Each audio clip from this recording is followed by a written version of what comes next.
How much are you paying? That got under my skin.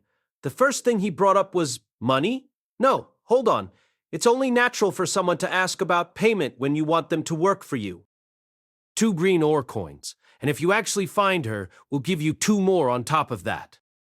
4 coins? Are you serious? Ah, maybe I offered him a bit too much. It's been a while, so I completely forgot the value of money here. Oh, well, that's how pressed for time we are. But I'll warn you against deceiving us simply because you know we have money. Hey, come on now. I'd never scam any friend of Roxy's. In fact, I'll be happy to take half of what you offered. He chuckled, wiping his hand over his nose. After we gave Nopara all the information he needed to find Kashirika, he told us he'd contact us again in half a day, disappearing out into the tumult of the city streets. You did a good job of holding it in. Holding what? Well, it did just occur to me. He's the man who set you up before, isn't he? I'm surprised you know about that. Oh, a little bird told me when I was here last. They said Nopara almost got himself killed after messing with Dead End. I don't think Roxy knows about it, though. I couldn't believe Elenaialize knew. Well, maybe it would be more surprising if she didn't. A super being driven from the city was pretty big news. It was mostly an unfortunate accident. It was partly my fault for trying to take the easy way out. True, people like Nopara, who used others for their own end, gave me the creeps, but I was no saint either. I had no business judging others. If Nopara didn't recognize me, that was fine. I don't plan on getting revenge or anything, although I won't be so forgiving if he tries to double-cross us again. They say if you touch Buddha's face 3 times, he'll lose his patience. Sadly for Nopara, I'm no Buddha. Fool me once, shame on you. Fool me twice, and there won't be a next time. By the way, what was all that about him being Roxy's former party member? Hearing about their connection left me conflicted. I didn't have the best opinion of Nopara, but knowing he'd spent time with Roxy before I knew her made me a little jealous. Ah well, who knows? Maybe he was a decent guy when he was a kid. After all, no matter how good someone was as a child, there was no guarantee they'd grow into a good adult. There was a lot left on our plate while we waited for Nopara. First, we had to find a place to stay. A great number of inns here were marketed to adventurers, from beginners to those of especially high rank. We picked one of the latter to stay in. For one thing, the more luxurious inns were safer. Besides, the exchange rate meant that even the most expensive luxuries were like pennies to me. This sure brings back memories. As we were searching for a place to stay, we passed by Wolf's Claw Inn, where I'd stayed last time. 3 young and likely low-ranking adventurers emerged as we went by, chatting amongst themselves. It was a little late in the day to be picking up new quests from the guild, so maybe they were going out shopping. I thought of the other rookie party that stayed in the same inn with us way back then. I wondered how Kurt and the others were doing now.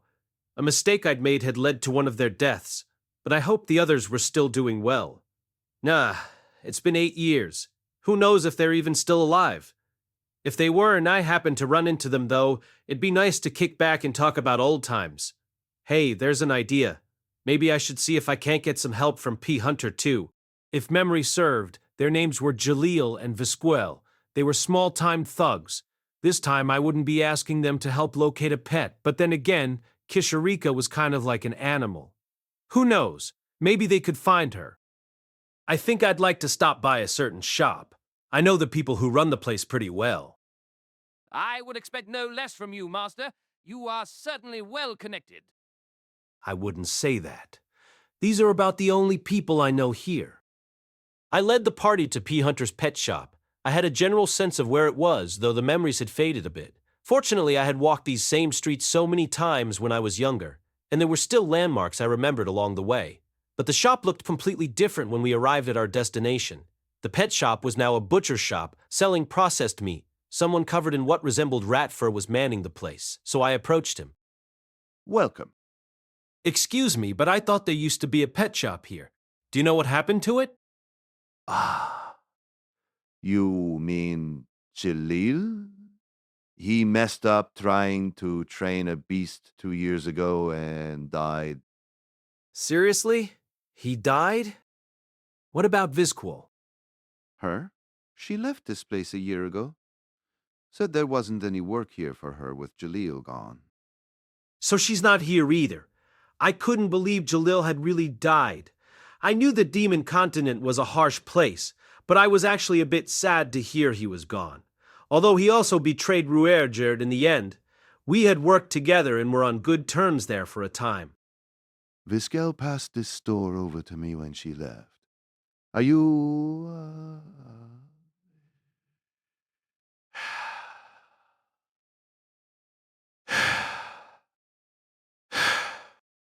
Yeah, I guess you could say that.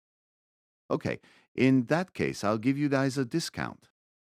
I inquired about Kishirika and bought some great tortoise meat from him as thanks. From him, as thanks. Unsurprisingly, it tasted absolutely terrible. We spent the rest of the day trying to gather intel, which was a very slow process. I was the only one in the group who could speak demon tongue, so I had to do all the asking around. Maybe I really should have pushed the matter and insisted Roxy come with us. No. In reality, an additional interlocutor wouldn't have sped things up that much. All I could do now was count on Nopara. At least he was an expert in this field. I had all but given up hope on finding any leads myself. She looks like a little girl with purple hair and leather clothes. She also has a maniacal laugh that you can't miss and goes around calling herself the demon world's great emperor. Have you seen anyone like that? That girl, yeah. I've seen her. Not recently, though. I think it was about a year ago. I'd gotten so used to negative responses that this answer was unexpected. Highly unexpected, in fact. Perhaps our first venture to the Demon Continent would be a success after all. We hit the bullseye. Yes, but they said they hadn't seen her recently. Sadly, she was right. They mentioned seeing her, but that was a year ago. And to make matters worse, no one had seen her in the last 6 months. Perhaps she wasn't even in this city anymore.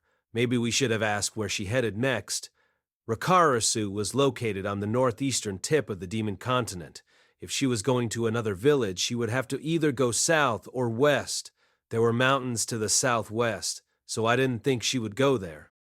Yeah, but this is Kishirika we're talking about. Not that I knew her well, but she didn't seem the type to use normal highways. If I was right about that, there was no telling which direction she headed off in. For now, let's wait and hear Nopara's report. I somehow doubt he's got anything of note in a mere half a day's time now. In any case, we made our way back to the Adventurers Guild.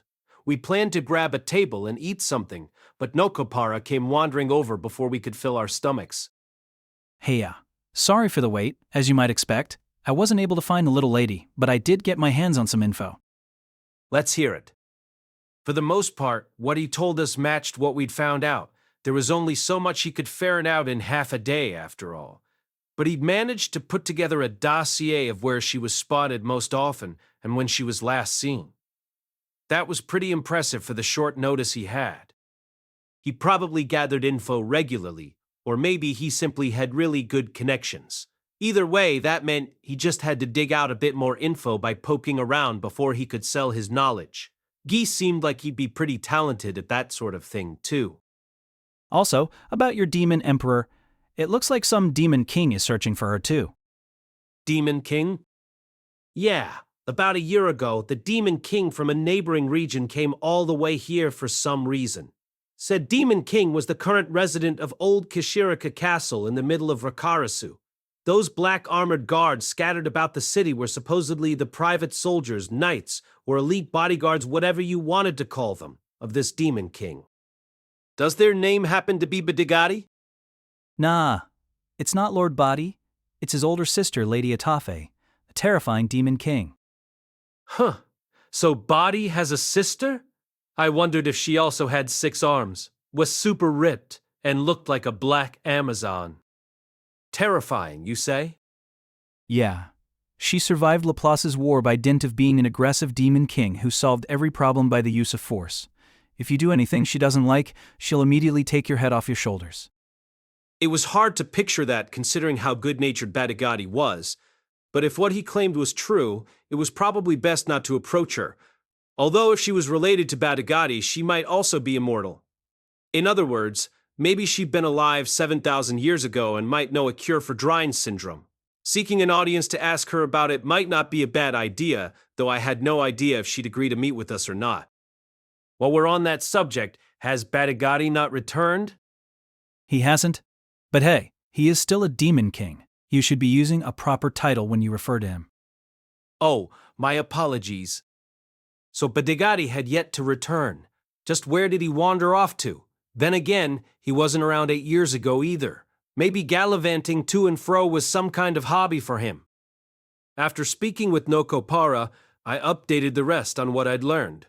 Zenoba pressed a hand to his chin and said, Still, even if Lady Atofe is looking for Kirishika, the picture they had looked nothing like your description. He had a point. The Kishirika I remembered looked nothing like the woman they were searching for. The one I knew resembled a little girl. In fact, it had never occurred to me that the picture those guards had was supposed to be Kishirika. There was some resemblance, though. Maybe that was what Kishirika looked like as an adult. Perhaps she had matured in the years since I saw her? Nah, that can't. The people around town described her as a little girl, too. In that case, maybe this demon king had no idea that Kishirika looked like a child right now. It might be worth asking Nopara about that. Hey, that sketch the guards had looked nothing like Kishirika. What do you know about that? Demon kings are fairly flippant when it comes to details. Lady Atofe probably didn't bother to factor in the demon emperor's current age. Ah, okay. Badigati was pretty lackadaisical in that respect, too. It wouldn't be surprising if Atofe were the same. I guess we should go pay Lady Adolphus a visit and have a chat. I stood up, and Nopara panicked. Hold up, wait a minute. I'm telling you, Lady Atofe is bad news. You're better off staying away from her. No, I'm afraid this is necessary. As long as we don't offend her, we'll surely have no problems. We wouldn't, would we? I certainly hoped not. If push came to shove, I could fire off magic from behind the safety of my Zenoba shield. All I had to do was hit her with a good shot like I did Badigati, then make a run for it. Once we got away, we could hunt Badigati down and have him mediate as we begged for forgiveness. Yep, sounds like a plan. If you intend to seek an audience, I believe my title should come in handy. Zenoba stood up and chuckled. I didn't share his confidence. Maybe he was royalty and accustomed to using his position like that, but Ariel seemed a safer bet if we were taking that route. Hold up. After seeing how things went down with Perugius, maybe Zenoba is the more likable of the two. Ariel was desperate to make connections. Her rather transparent ulterior motives might sour the Demon King's mood. Is Lady Atofe knowledgeable about fine arts? Huh? Fine arts? I have no idea. I mean, she is a demon king, and most of those guys have some kind of hobby like that. As for Lady Ato, I'm not really sure if fine arts is up her alley or not. What about Badigati? What was his hobby? I got the impression he didn't really have one, unless you counted alcohol. He did like drinking the expensive stuff. Nopara mentioned Atofe was terrifying, but Badigati could also be intimidating. If she wasn't any worse than he was, I'd be fine. All right, well, for the moment, we'll just head on over and see. With that, Ella Nihilus and Cliff stood up and joined us. The whole sorry affair took us about an hour and left us standing a distance away from the castle. In the briefest summary, it was a disaster. Zenoba showed the guards the Shirone royal family crest, and I interpreted for him requesting an audience. Sadly, Never heard of that country. Plus, Lady Atofe is busy. She has no time to waste on meetings. in other words, we were turned away at the door. Not that I could really blame them. Shirone was a rather tiny country. It was like someone from a small African country announcing themselves to a Japanese person. Plus, we didn't have an appointment. It was only natural for them to dismiss us. Terribly sorry, Master. It seems my country lacks the necessary authority. Zenoba wasn't upset despite how rude their rejection was. Instead, he apologized to me. No, I didn't give the idea enough thought. That was my bad. Well, I also doubted if they'd even heard of my country. Zenoba wasn't the patriotic sort, but surely he found it insulting to have his homeland belittled like this. Hey, why don't we rest a little bit? He was leaning against a nearby wall. I still had plenty of energy to keep going, but Zenoba had sweat beading across his forehead. Yes, I am a bit exhausted. Given his monstrous strength, it was easy to assume he had a lot of stamina, but he was more of the indoor type. Maybe a full day of exercise was taking its toll on him. We had been working nonstop. Even my mind was starting to drag. Maybe we should rest. You all have a point. How about we get a small bite to eat? There hadn't been any time to eat lunch.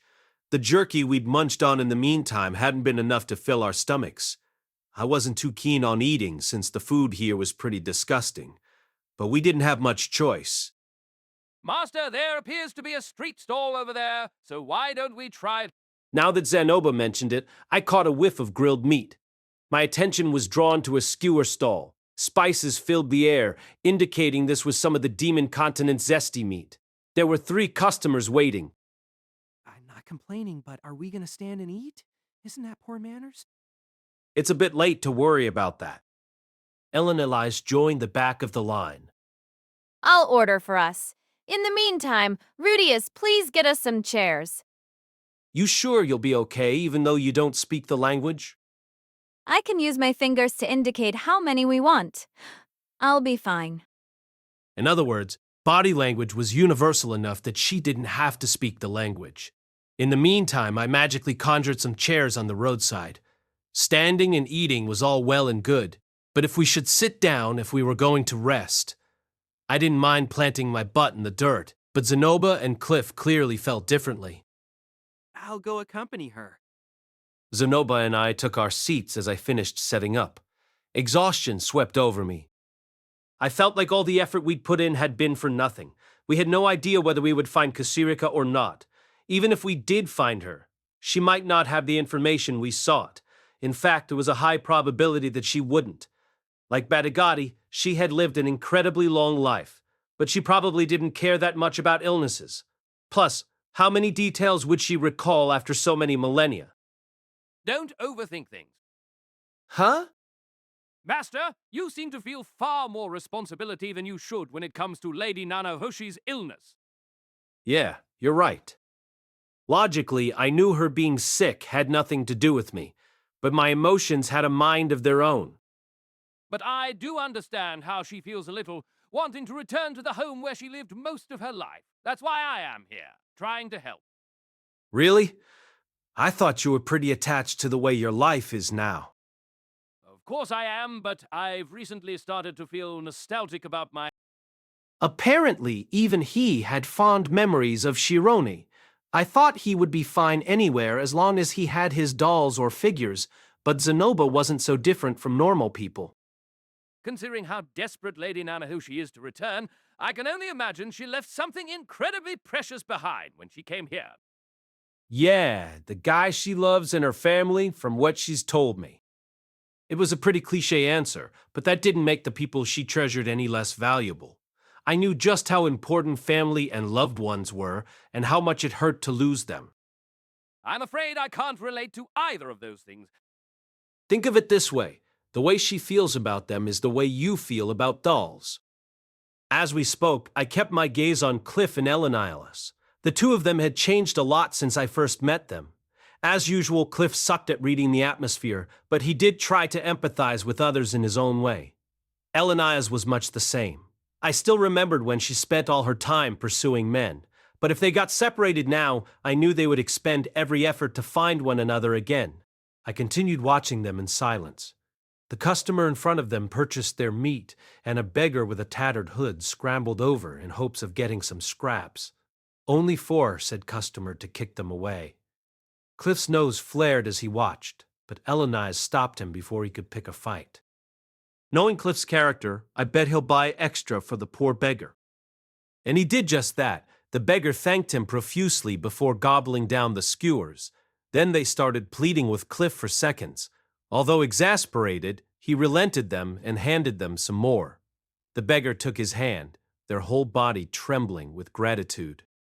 Hold up a second. I'm getting déjà vu here. Hadn't I experienced this same thing a long time ago? When was it? And where? I was pretty sure it was on the Demon Continent. No, wait. Was it on the Millis continent? I remembered sharing some of my food with a beggar. No, they weren't a beggar, were they?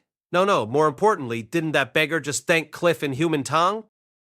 Right then, the beggar grinned and began laughing maniacally. You silly Willy! Her voice was so loud it echoed throughout the city. She threw off her cape and bellowed, My name is Kishirika Kishirisu. The people call me the great emperor of the demon world. Since you saved my life, I will grant your wish. Go on, name whatever it is you desire. My head started spinning. Kishirika looked the same as ever. She wore knee-high boots, leather hot pants, and a leather tube top. The revealing getup exposed the flat narrowness of her physique, from the pale skin of her clavicle to her belly button to her thighs. She had the same voluminous, wavy purple hair and 2 goat horns. She was covered in more dirt and grime this time, but there was no mistaking her for someone else. This was the demon world's great emperor, Kishirika Kishirisu.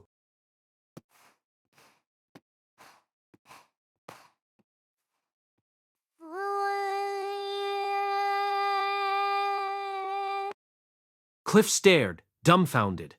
Eleanor's eyes also watched in mute amazement, her face pulled into a comically blank expression that I'd never seen her wear before. I shared their confusion, though. Even I had no idea what was happening right now. Sonoba was the only one who had kept a cool head. He put a hand to his chin and mumbled, So this is the woman that His Majesty Body thinks so fondly of? A saying suddenly came to mind. The good you do for others is the good you do for yourself. Cliff was a prime example of that. It was easy to say you would help a person in need if you came across them, but many didn't follow through. After all, beggars wore tattered clothes, had grime-covered skin, and rotten-looking teeth. More often than not, they also smelled foul. That discouraged people from going near them for fear of catching something. Could I see such a person, feel compassion for them, and offer them food I had just bought from? Maybe not. I wouldn't kick them the way the other customer did, but I wasn't a philanthropist either. Cliff, however, did possess a charitable heart. When I first met him, I thought he was narrow-minded and petty, but now, I thought he would one day make a splendid priest.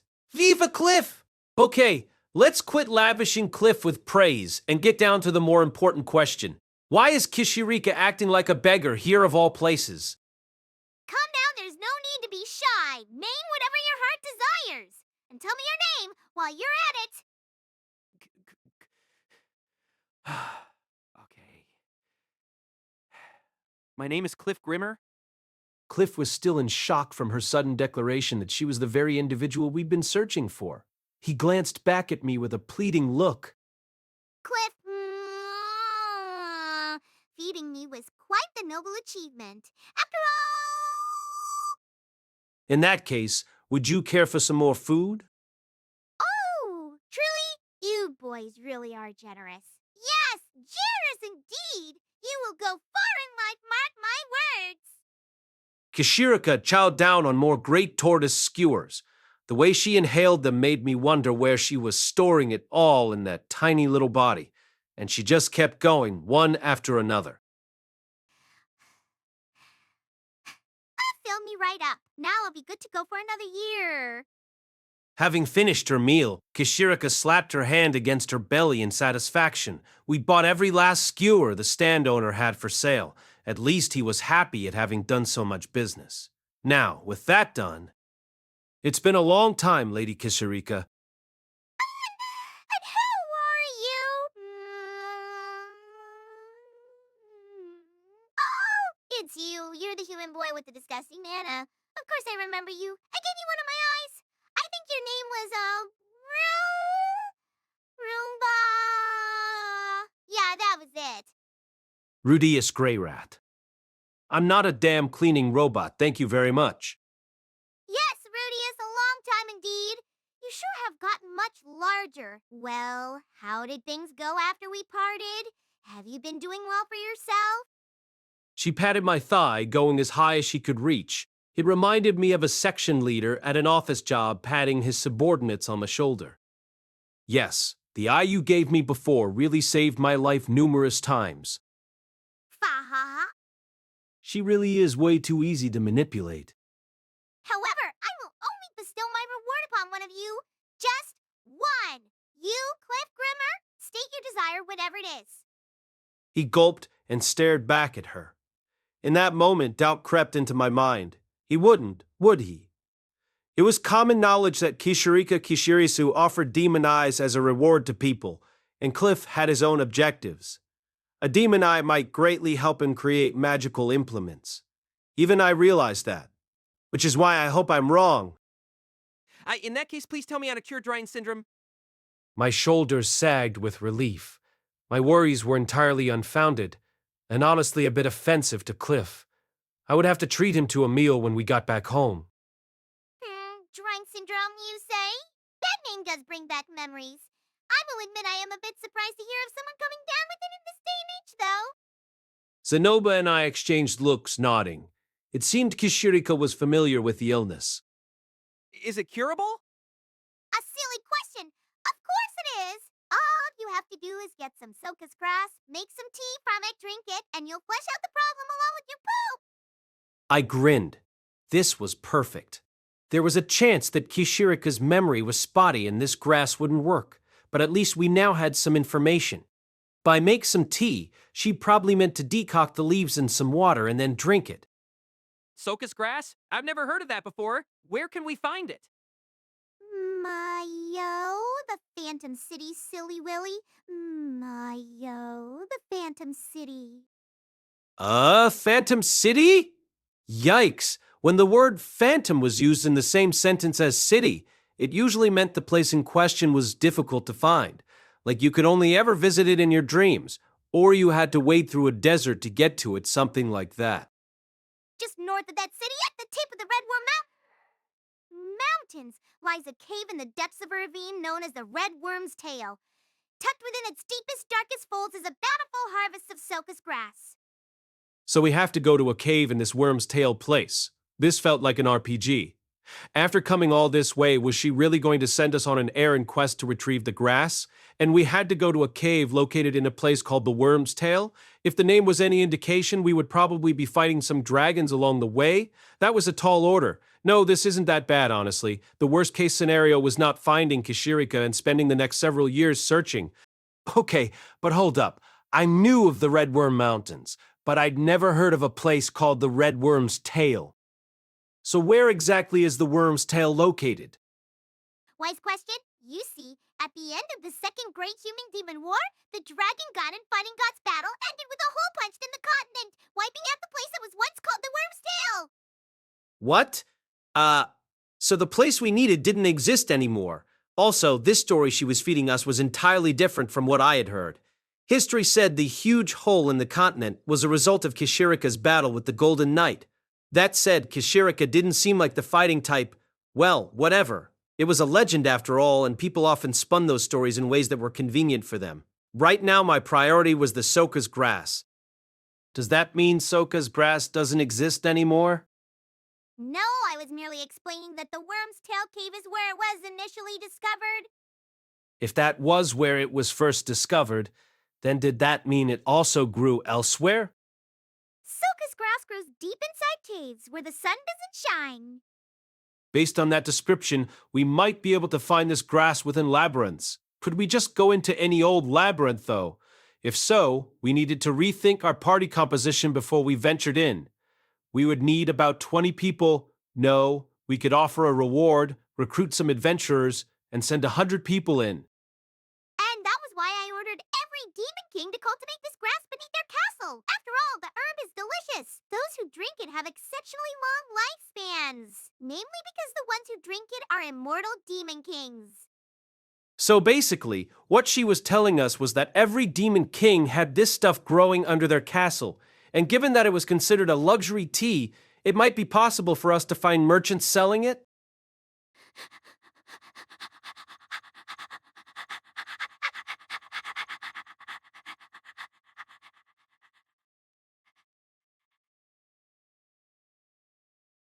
Did you think you would have to go fetch it yourselves? I bet you did, didn't you? You pitiful things.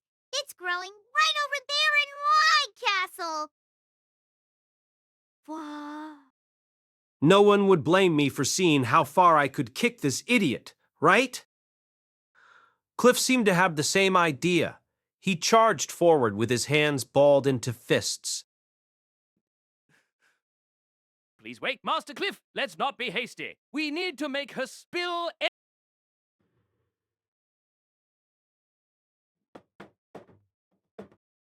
Whoops, maybe I shouldn't have said that last bit out loud. If there really was Sokka's grass inside the castle, there was nothing to be angry about. In fact, it was perfect.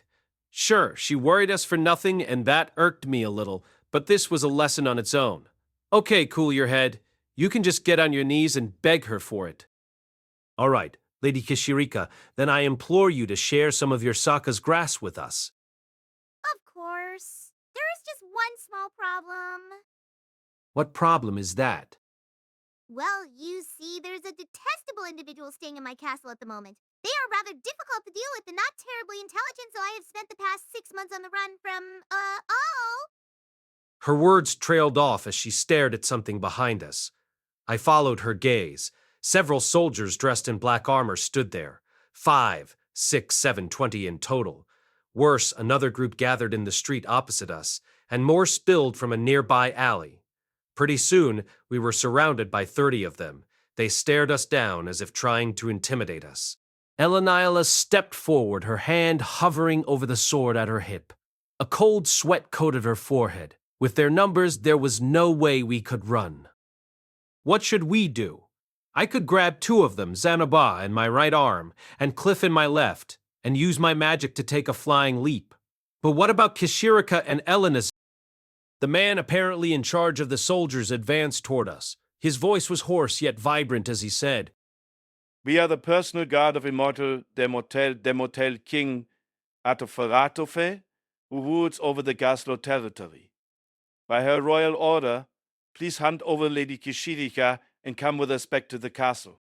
Behind him, the other knights pulled out their sketches and compared them to the real-life Kishirika, their faces filled with confusion. As Nopara suspected, the picture didn't look like Kishirika at all because Atofe had been loose with the details. But although she didn't resemble the woman they were instructed to apprehend, shouting at the top of her lungs that she was the demon world's great emperor was enough to attract anyone's attention.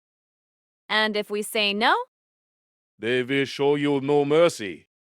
Not that I had the ability to tell a person's strength at a glance, but even I could see these people were experienced at battle. There was a marked difference between a novice and those who had weathered many fights before, and these soldiers were undoubtedly the latter. I sensed they were far more capable than a regular band of knights. You mustn't listen to them. If you let them take you to the castle, there is no telling what may happen to you. This is Demon King Atofe. She's nothing if not a complete imbecile. She's nothing if not a complete imbecile. My brows furrowed. She had a point. Why should we agree to let this supposed idiot apprehend us? We had no business with Atofe. We had to find some way to weasel out of this. But hold on a second. Isn't the grass we need beneath their castle? Maybe we can sneak inside? No, let's be realistic. I've never seen this grass before, so I wouldn't even know what to look for. As I hesitated, the leader of the knights removed his helmet. His hair was flaming red, and his face was weathered with age. He gave us a soft smile and lowered his head. I implore you. If you don't come, I'm afraid my lady will punish us. I swear we won't treat you unkindly. So please. The way he bowed like that was sincere enough. I used to be the kind of Japanese person who didn't care about refusing people, but not anymore. When someone spoke so earnestly like this, it was hard not to feel obliged to humor him. Don't trust a word of what he says. Atofe isn't the kind of person you can have a reasonable conversation with. Kishirika had cold beads of sweat pouring down her face. There was obviously more to this than she was letting on. I heard what you were talking about. We grow Sokka's grass in the Gaslo territory as well, so we know how to cultivate it. If you desire, we can supply a potted one for you to take home. So please come with us. He continued to keep his head bowed. I sensed nothing but honesty from him. He and his subordinates could have just as easily captured us by force, but he was going out of his way to make it a request. I didn't know anything at all about Atofe. The only demon king I knew was Badigadi.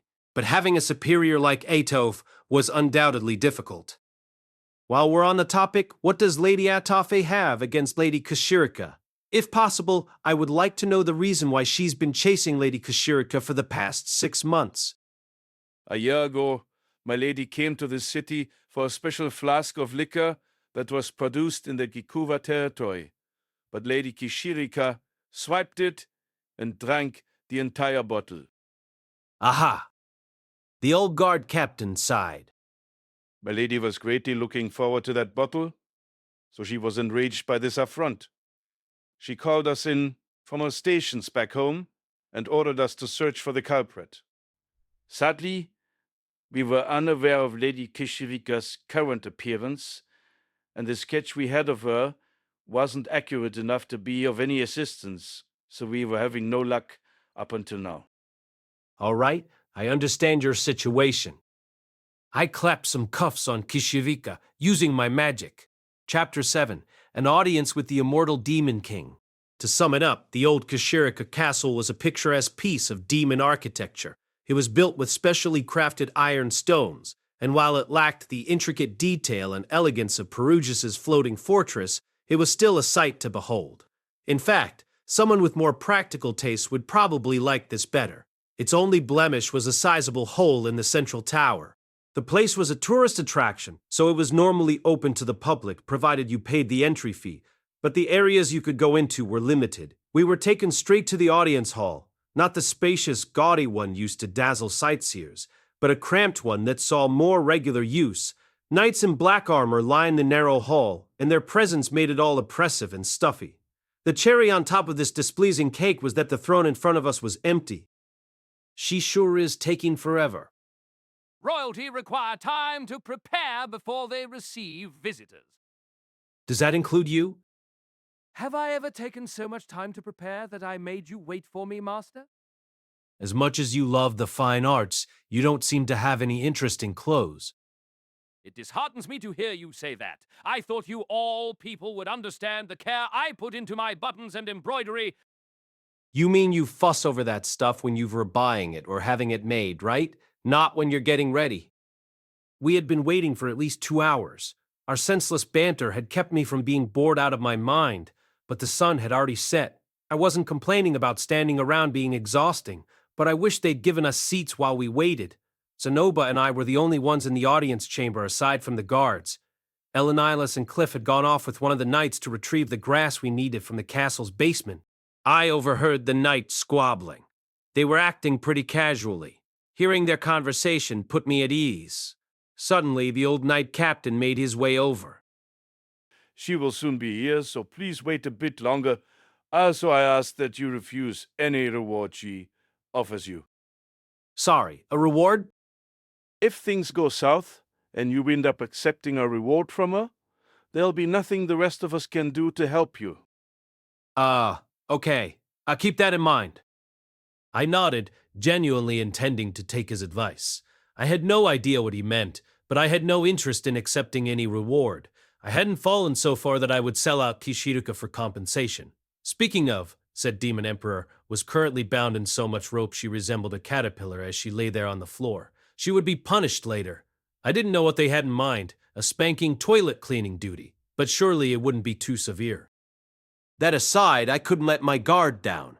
We were meeting a demon king after all.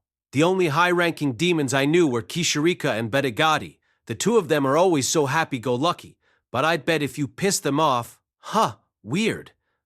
I get the feeling it wouldn't be that bad, actually. Mówite. A voice sounded behind me. I glanced over my shoulder and saw a woman. Of everyone I'd met, she looked the most like your stereotypical demon. Her skin was a bluish black, her hair white, and her eyes blood red. She had wings like a bat, and a single thick horn protruded from her head. Like the knights, she also wore black armor, although it was clear that hers had seen far more battle than theirs had. It was covered in scratches, and any decorative elements had long been ripped off. An enormous sword hung at her waist, one that looked far too large for her scrawny arms. The most noteworthy thing about her was something else altogether. There was an aura of indescribable rage and hostility about her. If violence were a scent, she would wear it like a perfume, for it was obvious that she would use force on anyone who tried to disobey her. That reminded me of Eris. She was like a female knight, no, a knight captain, to be more accurate. It would be wise not to provoke her. Did you not hear me? He said move it. Oh, yes, of course. I obediently stepped out of the way. Long locks of white hair swayed behind her as she strode to the throne and spun to face us. She sat down and, having removed the sheath from her waist, slammed the sword down between her legs, taking a kingly pose. She took a deep breath and bellowed. Iam immortal demon king, Atofe back. As I tilted my head in confusion, the black-armored knights hastily removed their swords from their sheaths, raising them as a show of respect and fealty to their liege. One of them abstained, however, and approached the throne. It was the old knight captain. Lady Atofe, why did you come in from the front entrance? How many times have I told you to enter the throne room from the back door? The reason should be obvious. He enjoy entering from the front more. Your whims should not dictate your behavior. Don't you know that the best part of challenging a demon king as a hero is being able to waltz through their throne room before engaging them in a fight? What relevance does that have? Your father was once one of the 5 great demon kings. Oh, how he would lament to see the way you behave. And not only him, what would your husband, Lord Ribak, think? Shoot it already. Atofe pulled her sword from its sheath and thrust it at the old man so fast I couldn't follow her movements. The old knight captain drew his sword to parry her attack, but he wasn't quick enough. His helmet went flying as he collapsed backward. The other knights in the room rushed toward him in a panic. Stop hollering in front of our guests. My old man would be rolling in his grave. The knight captain's helmet came rolling toward me. It was cracked right down the middle. What incredible power! I bent down to pick it up and found the inside coated in wet, sticky blood. Ugh, wait, hold on. That means her attack actually connected with his head. Seriously? Did she actually kill him? Despite my concerns, the old knight captain peeled himself off the floor as if he was completely fine. He bowed to Atofe, wisps of smoke rising from his forehead. Looks like he's okay. Maybe he was immortal too. In fact, maybe the rest of the guards were all immortal. Glad you get it now. Right, let's do this thing over again. Atofe returned her sword to its sheath and resumed her Highlander-like pose. One of the other knights brought the captain a new helmet. They fell into formation. Once again, they unsheathed their swords and offered them up toward their leader. Iam immortal demon king Atofe, Ribak. Zanoba quickly took a knee and bowed his head, so I followed suit. I knew nothing about this type of etiquette and assumed I should just follow his example.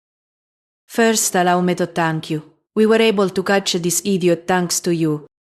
Our demon emperor was rolled up like a burrito. She looked resigned, as if she'd completely given up hope. I almost felt bad for her. We'd essentially spat on her after she helped us and gave us the answers we sought. Still, it was a necessary evil. We had our own objectives to fulfill. We had no references for her, so our search for it had done. You did well to find her for us. Ah, so it was just as I suspected. Lady Atofe was loose with the details when she had that sketch made. Atofe continued posing as she stared off into the distance. Her voice trailed off and she remained completely silent. 5 minutes passed with her frozen in place like that.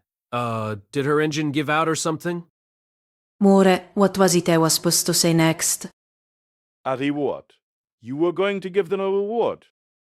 Apparently, the old knight captain's name was Moore. Something about that name made me picture a guy smiling maniacally like moo-hoo-ha-ha.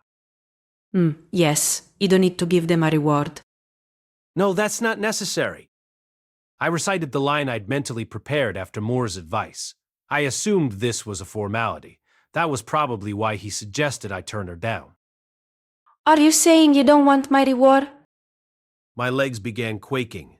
The enmity she exuded was no joke. It was on a completely different level from Linea's and Persina's. It was the same animosity in Ruyird's eyes when he glared at me. No. I'd be happy to receive your reward. It was better not to defy someone like her. If she wanted to insist on giving us something, it was better to just take it. Yep, that's all I can do. Moore had advised against this, but if the alternative was to intentionally piss her off, it was probably better to give in. If you don't mind me asking, what is it you intend to give us? Power. Power, huh? Power? Well, I would be lying if I said I didn't want that. If that was what she was offering was worth taking. Okay, but Mr. Moore told us we were better off not accepting it. Maybe I should just call the whole thing off and tell her he already agreed to give us some of those leaves in the castle's basement, so we'll just take that and go home. I grant you the privilege of joining my personal guard so that you can train your bodies. You what? Huh? So she wasn't going to just put her hand to my head and awaken some latent power in me, or grant me a demon eye like Kishirika had. You look pretty puny, but hey, 10 years of my training will bring you up to snuff. That's right. For a whole decade I will go without rest to help you temper your body. Well, what do you think? It's a great honor, isn't it? 10 years without any breaks? No. I've got 2 wives and a kid waiting for me back home, so I'd like to pass on the whole boot camp thing if it's all the same to you. Sure, 10 years of training surely would make me a lot stronger, but what would be the point if I had to abandon everything to do it? What would be the purpose of getting that strong? Who was I aiming to defeat? Okay, maybe I could protect my loved ones better if I were stronger, but was that worth abandoning them for a decade? So what do I do? No, I have no choice but to turn her down. I can't join her personal guard. I glanced at Moore. He shook his head, a look of resignation on his face. I'm sorry, but as great of an honor as that is, I will have to abstain. Nonsense. Now someone go bring him an extra suit of black armor and prepare a contract for him to sign. I am giving you the best armor, the best training, and allowing you to enter the most renowned guard in the whole of the demon continent. There is no greater honor. You won't be able to oppose me once you sign the contract. Not that you would try anyway, I'm sure, even without such a formality. In fact, you must be overjoyed right now. I wasn't the least bit overjoyed. Still, of all the high-ranking demons I'd met, she sounded the most like a demon king. In a strange way, I was glad to have the opportunity to meet her. Maybe I wasn't the only one she had offered this reward to either. Perhaps others in her guard had also been forced into a contract. I am terribly sorry, but I have a family waiting at home. I can't just leave them for 10 years. I don't see the problem. I haven't seen my son once in the last 3 years. Trust me, no news is good news. It's proof that they're still alive. What? So because she'd abandoned her kid for a century, she wanted me to do the same to my family for a decade? Heck no. But 10 years is an incredibly long time for a human. Plus, I promised my family I would go back. And I have a sick friend waiting for me. I need to find a cure for her as soon as possible and get back home. Besides, I have so many other things to do right now. I can't just stay here and hoard power for myself. Shut up. Oh boy, that was mildly terrifying. Okay, no, it was just plain terrifying. What's wrong with her? What is she yelling at me for? Are you going to enter my personal guard or not? Quit playing word games and answer. I'm not going to. She froze in place. Her entire face turned red as her expression contorted. Why? Why would you refuse me? Huh? Didn't I literally list all the reasons? Now was a good time to leave things to Zenoba. Or at least that was my plan, but I looked over at him and he practically had question marks dancing above his head as he stared quizzically back at me. Ah, crap, that's right. We were speaking in demon tongue the whole time. He had no idea what we were saying. I can't rely on him. So what was I supposed to do? How was I going to convince her to give up? The knights had been in high spirits moments ago, but after my exchange with Atofe, the atmosphere turned hostile and tense. It was like they were a sports team who had come to play on their opponent's home turf. I told you, she's a complete imbecile. You're better off not getting involved with her. You can't even have a proper conversation with her. Shut up! I'm not an imbecile. Now I get it. You're making fun of me. That's why you said you wouldn't accept my reward. You think I'm stupid, so you're mocking me. She strode furiously toward us. What? Hey, hold up. Lady Atofe, please try to calm down. You'll break something inside the castle if you keep swinging that thing around. I'm not an idiot, okay? I'm not. She brandished her sword, face contorted in anger, as she stormed toward us. Her guards tried to head her off and stop her. Move it. Atofe shoved them aside and came charging at us like a bull. Oh crap! Oh crap! Should I use my magic? No, I might make things worse if I attack her. I'll handle this. He got up and stood in front of me. He grabbed Atofe's arms as she lunged at us. She tried to kick him out of the way, but he did not budge, as you might expect with the blessed child's power. You are pretty strong. Her eyes widened with intrigue as she stared at Zenoba, a smile curving across her lips. Oblivious to what she was saying since he didn't speak the language, Zenoba berated her. Calm yourself. We mean you no offense. We only want the grass you have in your basement. Stop speaking those weird foreign words at me. It seemed she didn't understand the human tongue at all, despite Moore's fluency in the language. Still grasping her sword, Atofe tried to pummel and kick Zenoba, but to no avail. At last, she howled in displeasure. You freak, you're as hard as a rock. You must have some serious battle aura protecting you. Interesting. With that, she severed her arm with her sword, freeing herself from Zenoba's hold. Mushoku Tensei Vol14 by Raifujin Namagane, cast by Artel Studio. If you are interested in creating your own audio drama like this, please visit artel.ai and use promotion code ARTEL to activate your account. Now enjoy the story.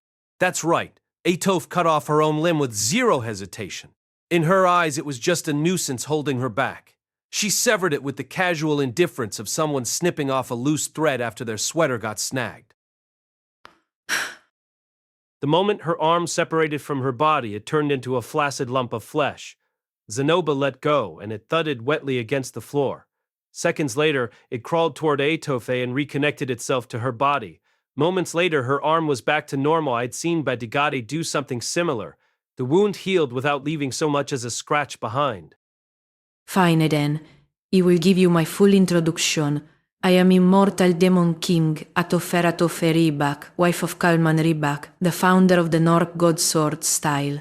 I'll show you what the style truly looks like when used in combat.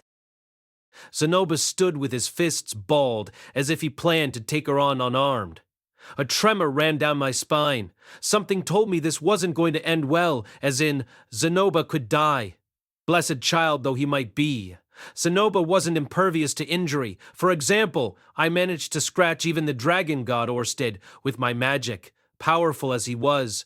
There were no absolutes in this world. Zenoba, for instance, was weak to fire. Also, while he might be resistant to physical attacks, that didn't mean they couldn't injure him. Ah! I immediately started pouring my mana into a spell, intending to make it as fast and dense as possible. Casting stone cannon would take too long, unfortunately, but I had more experience using magic now than I did before. Fwa ha ha ha. Now this is the North God style's ultimate. Electric! Ujarka. Atofe was struck backward, the sword slipping through her fingers. A numb, tingling sensation shot through my hand all the way up to my elbow, but it was nothing to worry about. I hadn't poured enough mana into that spell to electrocute her. Not one to miss an opportunity when his opponent was defenseless, Zenoba launched his own attack. His fist landed right in her face. Ja. Her features contorted as she rocketed through the air, slamming into the castle wall. It shattered under the force of her collision, and Atofe went tumbling out along with falling debris. Ah, Lady Atofe. The knights bunched by the hole in the wall like a group of fussy sparrows. I made a mistake. I was so focused on protecting you, Master, that I didn't hold back. I wonder if that killed her. Nah, I'm sure she's still alive. They did call her Immortal Demon King for a reason. The problem was, what would happen now? Oh no, now they've really done it.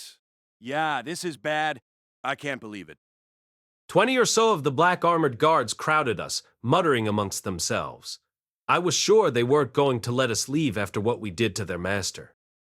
Ka! I lifted my staff, ready to take them on. This was my fault. If only I had listened to Moore's warning, this never would have... Wait, was I really at fault here? I kinda don't think I am, actually. I couldn't have known she would react like this, and even if I had turned her down from the beginning, the result would have probably been the same. Anyway, I can save the blame game for later. Right now I have to figure out how to get out of this situation, and yet, as worrying as it was to have these knights surround us, they didn't draw their swords. They merely stared at us. Zenoba held up his empty fists. Perhaps I should have conjured a weapon for him before we got here. Now I didn't have the time.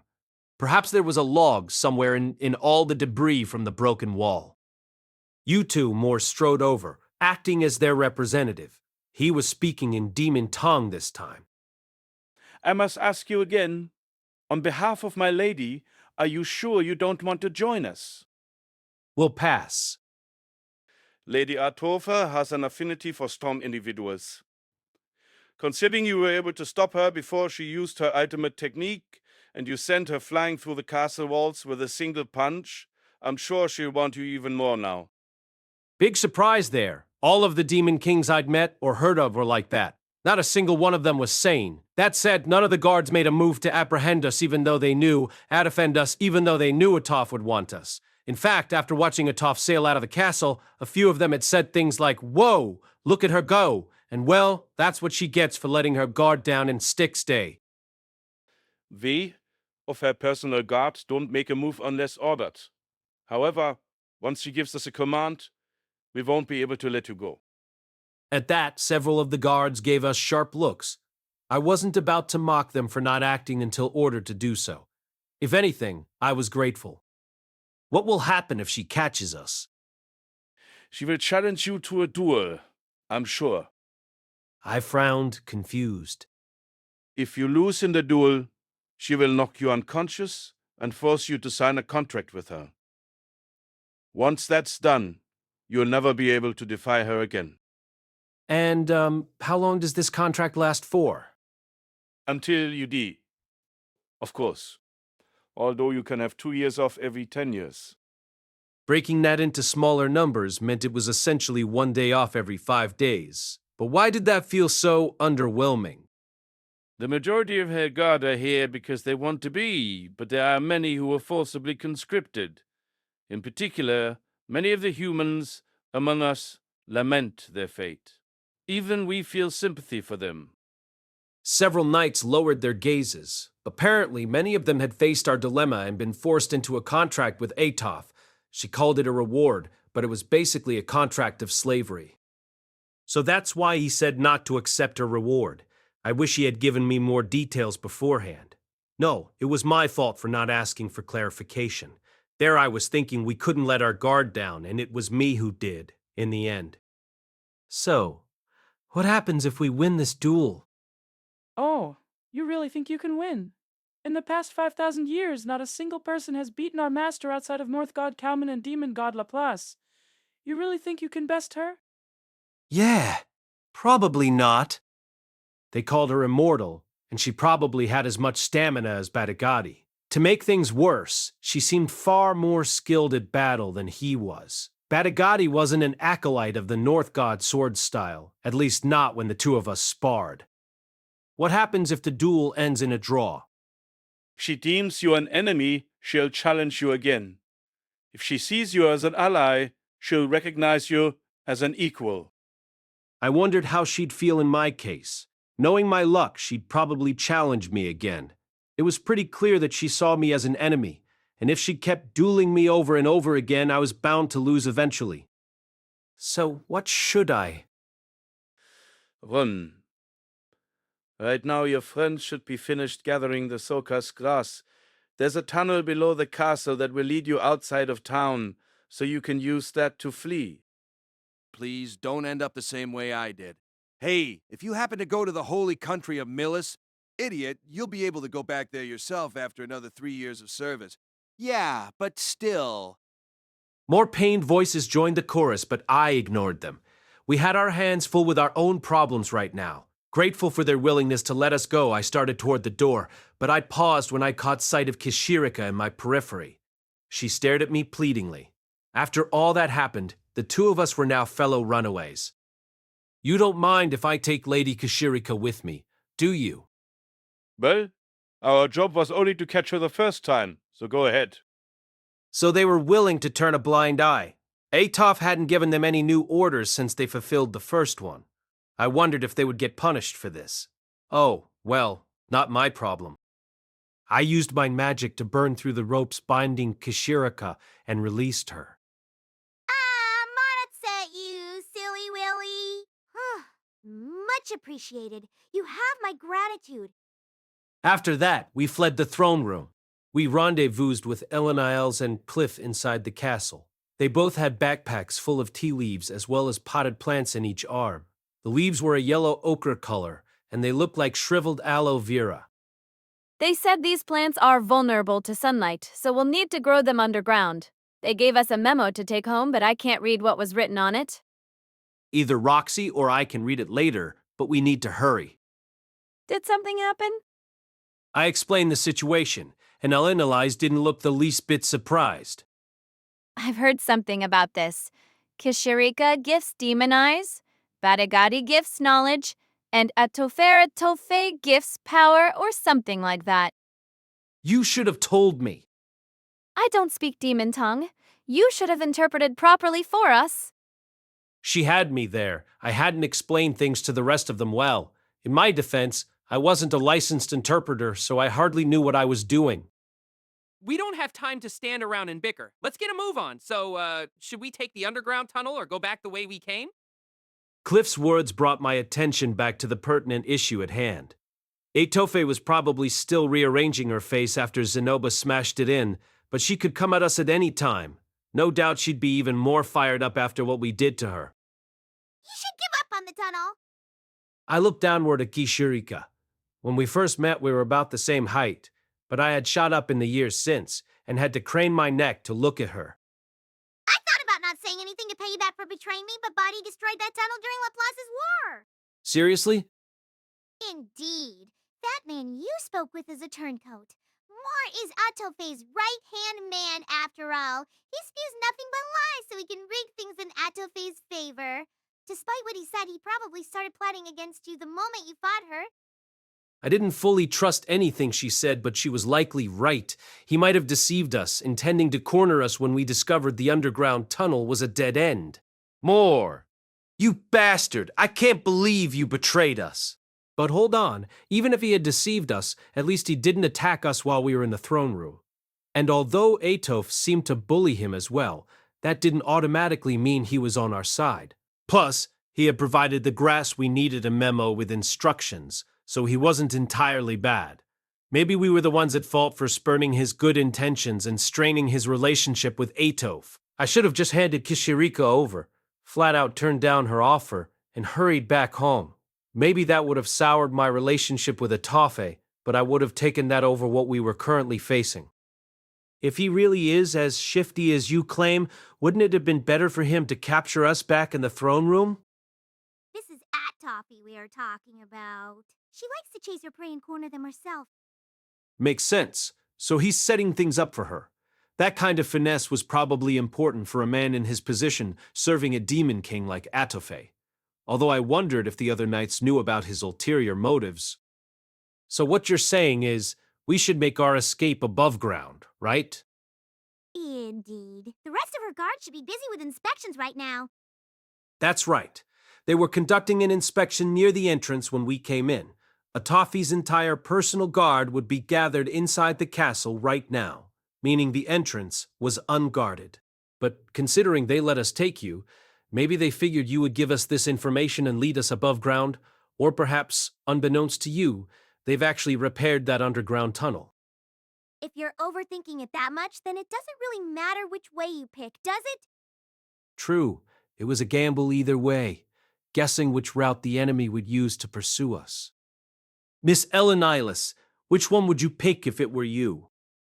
If it were up to me, I certainly wouldn't pick the route that had a high chance of leading us into a dead end. Zenoba?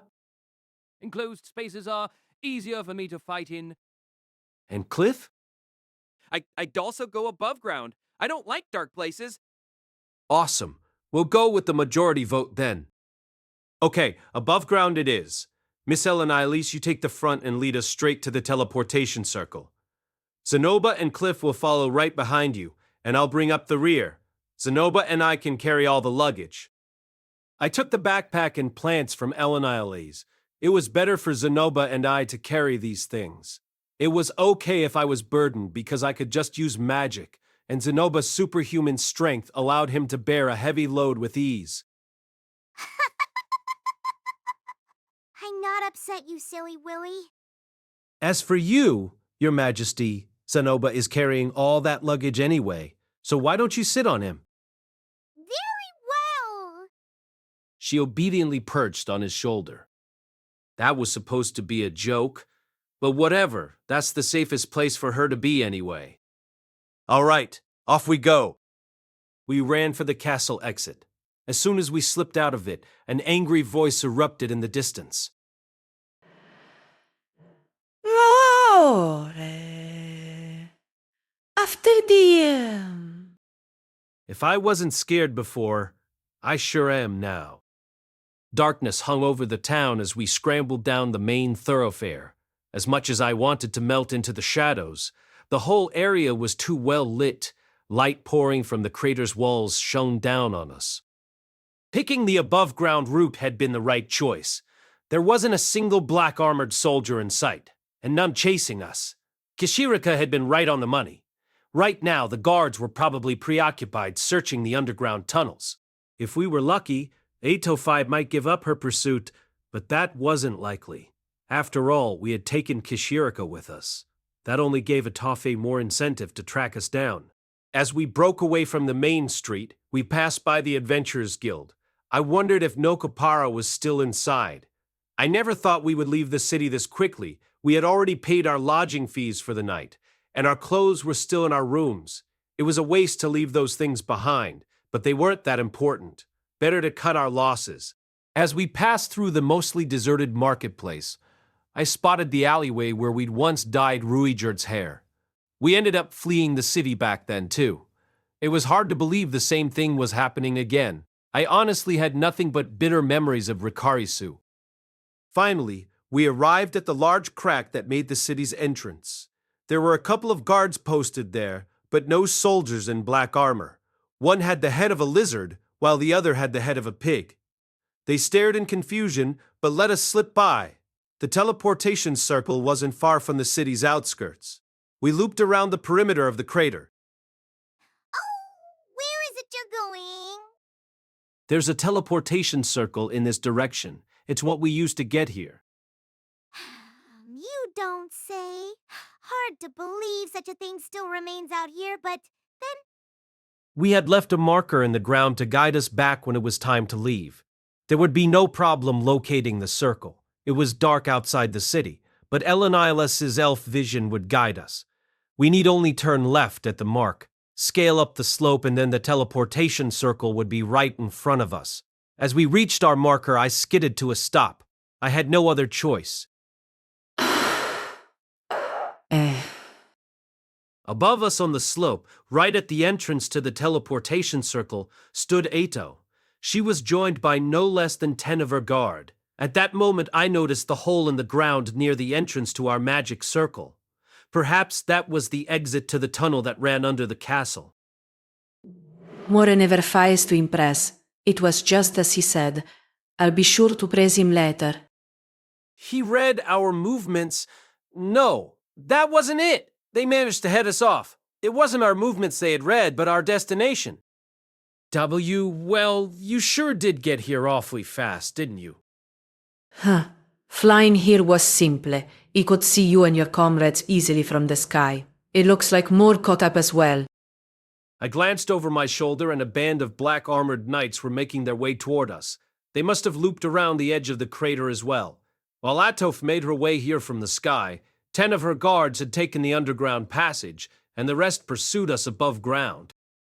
So they used every route at their disposal to chase us down. It was obvious when you thought about it. They weren't Inspector Zenigata, so they had to split up this way. If they knew our destination, they had every reason to check every possible escape route. Guards fanned out behind us. We were surrounded. There was nowhere for us to run. Our only way out was sealed off. Mora, you did a splendid job. Everything went the way you said it would. If you're that pleased, I hope you'll hold up your end and do as I asked you. No. Atofe's response was curt as she lifted a hand. At her gesture, the other knights drew their swords. Now then, Fwahahaha, I am immortal Demon King Atofe Ribak. If you best me, I will declare you a hero. If you lose, you will be my puppet until the day you breathe your last. The Demon King stepped toward us and unsheathed her own weapon. As she towered above us on the slope, she pointed her blade at me. The smile on her face was savage, and a stifling aura of bloodlust wafted off her. Despite being shorter than me, she looked like a 5-meter-tall titan right now. Sorry, Sylphie. I might not be able to make it back home after all. Chapter 8, Showdown with the Immortal Demon King. Immortal Demon King Atofe was incredibly famous. She was the daughter of one of the 5 great demon kings, Immortal Necros Lacrosse, and first made a name for herself during the Second Great Human-Demon War. Atofe was a paragon of the demon race. Although she lacked smarts, she possessed insane battle prowess and stamina. She was feared as a savage demon king. Her subordinates compensated for her intellectual shortcomings with their strengths, but when they had their supply route cut off during the war, they were all wiped out. She was then captured by the humans and sealed away. It wasn't until Laplace's war that Atofe revived. Laplace was the one who gave her a new life, and she made a name for herself as a demon king, working beside him. When that conflict ended, she lost to North God Kalman and capitulated. According to one story, North God Kalman left a child with Demon King Atofe, and it was this heir that became North God Kalman II. Another suggested that North God Kalman imparted the wisdom of his sword technique to the Demon King. Yet another claimed that Demon King Atofe was the one who taught North God Kalman II all he knew. If any of these stories were to be believed, then Atofe was a battle-worn veteran who had directly passed on the techniques of the North God founder. On top of that, her body was also immortal. Fighting a woman like that would be a fool's errand. Atofe stood before us with her retinue of black armored soldiers. Our escape route was sealed off. Based on her expression, she was raring to go, and she had her blade out, ready for the fight. Come? I'll take all 4 of you at once. Atofe made no move to initiate the battle, but merely raised her sword and scrutinized us. She meant it. With the power at her disposal, she was perfectly capable of overpowering us before we could react, but she didn't. You want to catch me off guard this time. I pick up on things quickly. Fire blazed in her eyes as she glanced between Zenoba and me. This time, she was fully alert, ready for Zenoba's inhuman strength and my electrical magic. Our previous attacks had left no signs of damage. Zenoba had practically smashed her skull in, but her head was perfectly intact now. However, her vigilance indicated our efforts had been effective enough. Go on, try it again. This time, I'll shake it off. She seemed confident. I had a feeling she would evade our attacks. The Water God style allowed a person to counter magical attacks. I didn't know all that much about the North God style, but then again, she was a demon king. I was sure my magic wouldn't have much effect on her this time. I've activated my demon eye, but will seeing a second into the future really do me any good against an opponent like her? As I debated how to handle this, I decided that creating an opening was my best bet. But what do I do after that? And even if I do create an opening, will my magic work against her? Even the most powerful stone cannon I could muster wasn't enough to fully kill Batagati. Plus, Atofe was prepared for my attack. If she defended, my magic wouldn't... Rudius. Let's at least sneak Cliff through so he can teleport out of here. I glanced over at Cliff. He was bravely staring Atofe down, but his legs were trembling. He would be useless in battle. If we send him off with the tea leaves, plants, and memo, he should have enough to save Nanahoshi. Yeah, you have a point. She was right. This was our best option. We had to save Nanahoshi. That was the whole reason we'd come here. Nothing was more important than achieving our objective. Even so, I still wanted to make it home alive. No, even if I'm defeated, I probably won't die. I just won't be able to see my family for at least a decade, and I sure don't want that. We could also call in reinforcements. I am sure Perugius has had dealings with Atofe in the past. Surely he would help us. Perugius and his 12 familiars, now that was a thought. Maybe we could get him to back us up. Considering how arrogantly he acted, surely he had enough power to fight Atofe. All right, let's do that. Think you can convince Cliff? I'll give it a shot. Elenilus slipped toward him. The three of us, Zenoba, Elenilise, and me, could create an opening for Cliff to slip through and teleport back to the fortress. While he persuaded Perugius to come save us, we would have to hold out against Atofe. Assuming Cliff succeeded, Perugius would then come to our rescue. But would that work? Could we really hold out that long? And could Cliff actually sway Perugius into helping? If Cliff took too much time, we might lose and be forced into a contract anyway. Still, if Cliff went back, at least Nanahoshi would be saved. That was the whole reason for our endeavor. But I also wanted to go home. Ah, crap.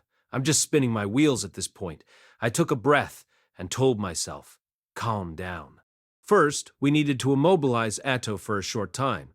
During that window, I would disperse the other knights with my magic so Cliff could escape. Depending on how things worked out, the rest of us might even be able to flee with him. All right, let's do it then. We might not be able to beat Atofe, but we could absolutely beat her personal guard. Let's do it. Let's smash them to bits, murder them all. If that's what it takes for me to get home, I'll do it. Okay, you can do this, Rudius. This time you're not going to be all talk and no action. Got it? Fear not, master.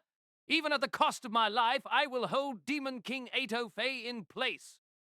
Zenoba had nerves of steel, and he was perfectly calm. That was reassuring. Why did he always manage to sound so heroic at these times? Was this some kind of stage play or something? If I were a woman, he'd sweep me right off my feet. Nearby, Cliff and Elenilus were whispering. The problem is, I don't know if I can outrun them. My legs aren't terribly fast, especially if I have to carry all of that with me. Rudius and I will stop any pursuers you might have.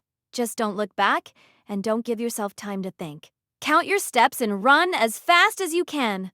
Try not to trip. We can't win, not even with all four of us. We need you to call backup. That's your duty in this fight, and it's an extremely important one. It was 30 strides to the teleportation circle from here. Not so close, but also not so far. If Cliff ran with everything he had, he would be able to make it. After a minute or two, Elenilise returned. Okay, I convinced him. I glanced at Cliff. He nodded, wearing the determined look of a man dedicated to fulfilling his duty, and not that of a man running from battle. Elenilise had done well to tell him that his role was a key part of the fight. She was ever the smooth talker. I wouldn't have been able to convince him so handily. Zenoba and I will distract Atofe and create an opening. Rudius, you use that opportunity to disable the guards in the surrounding area. Got it. With that, our path was set. We turned to face Atofe. She still had her sword at the ready as she glared at us. Think you can beat me? There were no enemies behind her, but we were standing on a slope and the ground beneath us was unsteady. I worried whether Cliff could really run past without falling. All we could do was believe in him. Zenoba, Miss Elenilus, I'll make the initial attack with my magic. Sounds good. I turned to Atofe and I lifted my staff. I was going to use my old handy-dandy stone cannon. Perhaps lightning was a better pick, since it was king-tier magic with the best firepower when facing a single opponent. But at this distance, we might get caught in the spell. I wanted to avoid being a total idiot, and wiping us out with my own magic. I exhaled before concentrating my mana into the staff. Atofe stood still. She already knew that I could use magic without reciting any incantations, but she made no move to interrupt me. That worked out perfectly for me. My eye of foresight read her movements. Atofe will deflect my stone cannon with her sword. People said my stone cannon was at an insanely high level of magic, but even that wasn't going to work against Atofe. Maybe electric would work better, but can I really use a spell she's most on guard for? Master, I swear I will follow up whatever attack you unleash, so please have faith in me. Yeah? It was reassuring to hear him say that. Clearly, he had some kind of plan. In that case, I'd just follow his lead. All right, then here we go. Yes, master! I unleashed my stone cannon after packing all the mana I could into it. A high-pitched sound split the air as it raced toward Atofe. Isirai, through your attack. She left an afterimage behind as she reacted. Although calling it an afterimage was an exaggeration, she barely moved her arm, changing her sword's direction ever so slightly. In that instant, my stone cannon connected with her weapon, sending sparks everywhere. My attack was deflected, whipping past Atofe and slamming into a boulder on the slope. Huge plumes of sand shot up. I knew it. That spell is no good against her. Gra! Zenoba flung something at Atofe. Wow. The thing he threw screamed as it launched toward Atofe. The latter happily readied her sword to cut it down. Your attacks are futiue. Just as Atofe was about to cut right through the projectile, she froze. A second later, it smacked her right in the face. Pwah! Cool. Kishirika was glued to Atofe's face. She had been riding on Zenoba's shoulder only moments earlier. Gross. You smell like shit. At least take a bath, you moron. Excuse you, it's not like I wanted. Atofe didn't let Kishirika finish. She peeled the potent-smelling demon emperor off her face and hurled her into the air. Kishirika went tumbling, landing in a heap on the ground just outside our fighting radius. Disgusting. What were you thinking throwing something like that at Wa? As Atofe yelled in exasperation, Zenoba clenched his fist and charged at her. Elenialis slipped behind him, hiding in his shadow. Crap! I could see where this was going. So you slipped past my defenses. Light your spirit. Ha ha! Zenoba threw his fist. The strength behind it was enough to make my hair stand on end. His punch cut straight through the air as it closed in on her face.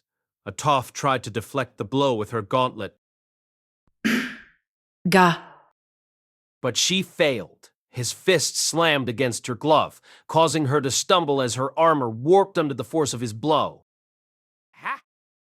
Zenoba followed up with another swing. He took a large step and drove a fist toward her torso. Weak. His attacks weren't enough to force her back. Even with the awkward stance she found herself in, she still managed to swing her massive sword. A loud crack echoed as her legs bent, and she drove the full force of her sword into Zenoba's torso. Oh. Zenoba's face contorted in pain as he dropped to one knee. Even my stone cannon wasn't enough to make him flinch, yet with a single attack, she had forced him to the ground. You have an impressive body, but don't forget that there is no such thing as the perfect defense. My husband Cal was the one who... Gah! Midway through her speech, Elenialis popped out from behind Zenoba, using his back as a kickoff point. Her attack, backed by centrifugal force, sliced through the air as she connected with Atofe's bare neck. Her blade was deflected with a noisy clang. No skin would make that sound. Atofe must have been using battle aura to protect herself. I'm not finished yet. As soon as Elenialis realized that wouldn't work, she backed down. She brought her shield close as she redoubled her efforts, thrusting with her weapon. Invisible shockwaves surged in Atofe's direction. Atofe didn't even flinch. She only furrowed her brows in displeasure, as though some sand had gotten in her eye. Your sword is too weak. See, this is how you do it. Atofe canted from her hips and swung her massive sword at Elenilus. The latter took a step back in an attempt to dodge, but Elenilus lifted her shield at the last second. In the next instant, a deep sound echoed, and Elenilus went spinning through the air. She rolled across the boulder-strewn ground and leaped back to her feet much like a cat. Fear shone in her eyes. Her attack had been ineffective. Atofe had created shockwaves merely by swinging her sword. If Elenilus hadn't blocked them with her shield, they might have sheared right through her. Your footwork is impressive, I'll give you that. If you train under me, you might... Zenoba leaped up, throwing his arms open as he charged at Atofe. He wrapped his arms around her from the front, binding her in place, then lifted her up until her feet no longer touched the ground. You bastard. Have you no shame? Putting your arms around me like Kya. His arms were like a vice, squeezing her. Black blood came gushing out of Atofe's mouth. Apparently, this kind of attack was effective. Well, she was still an immortal demon king. Whatever damage she sustained would surely be temporary. Master, now! His words brought me back to reality. He had Atofe restrained.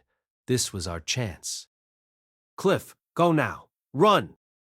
I poured all of my mana into my staff. I would use an all-out attack on the area and knock out all the enemy soldiers. Okay. As Cliff started running, the nearby knights snapped to attention and readied their swords. Sadly for them, it was already too late. Frost Nova! A chill surged from my staff. The ground crackled as it froze over, and icy fingers sped toward the knights surrounding us. Wah! Gah! While confusion overtook them, my spell locked their feet in place. Our victory was assured. I had caught them all off guard. They had no opportunity to shake off my attack, or so I thought. Rotting flames consume my body. Burn in place! A wave of heat spilled from one man, enveloping the others. That warmth began to counter my Frost Nova. The man who had cast the spell had steam pouring out of his arms as he defrosted the ice. So it was more... The old knight captain had started his chant the moment I lifted my staff, allowing him to counter my spell only seconds later. I was shocked at the amount of magical power he possessed, as well as how quickly he finished his incantation. I hadn't pulled my punches with that spell. However, his magic only managed to free him and the two guards closest to him. The others were completely encapsulated in ice. There was still a great difference in our magical power, and I'd won that battle. And now I've killed for the first time. I'm impressed at how much magical power you possess, being able to freeze all of us. Everyone, recite the incantation for burn in place. As you command, Fire Spirit who presides over all things between heaven and earth. As more shouted, the other shoulders began to chant the spell from within the ice they were trapped in. They're not dead. None of them died. It had to be the armor.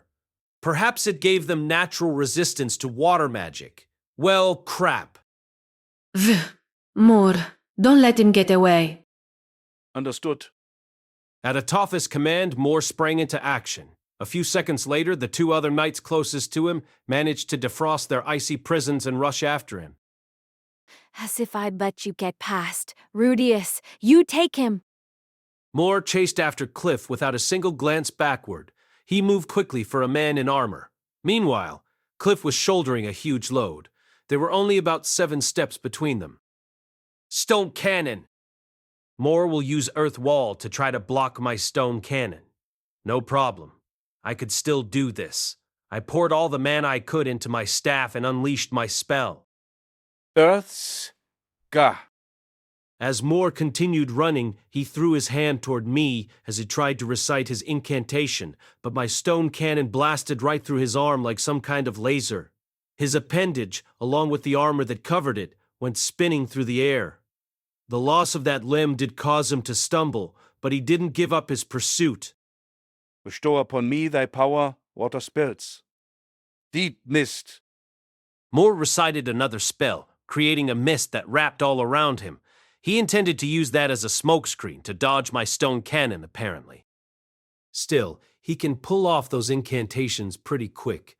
He's learned to reduce his chance considerably, much like Roxy. Wind Blast!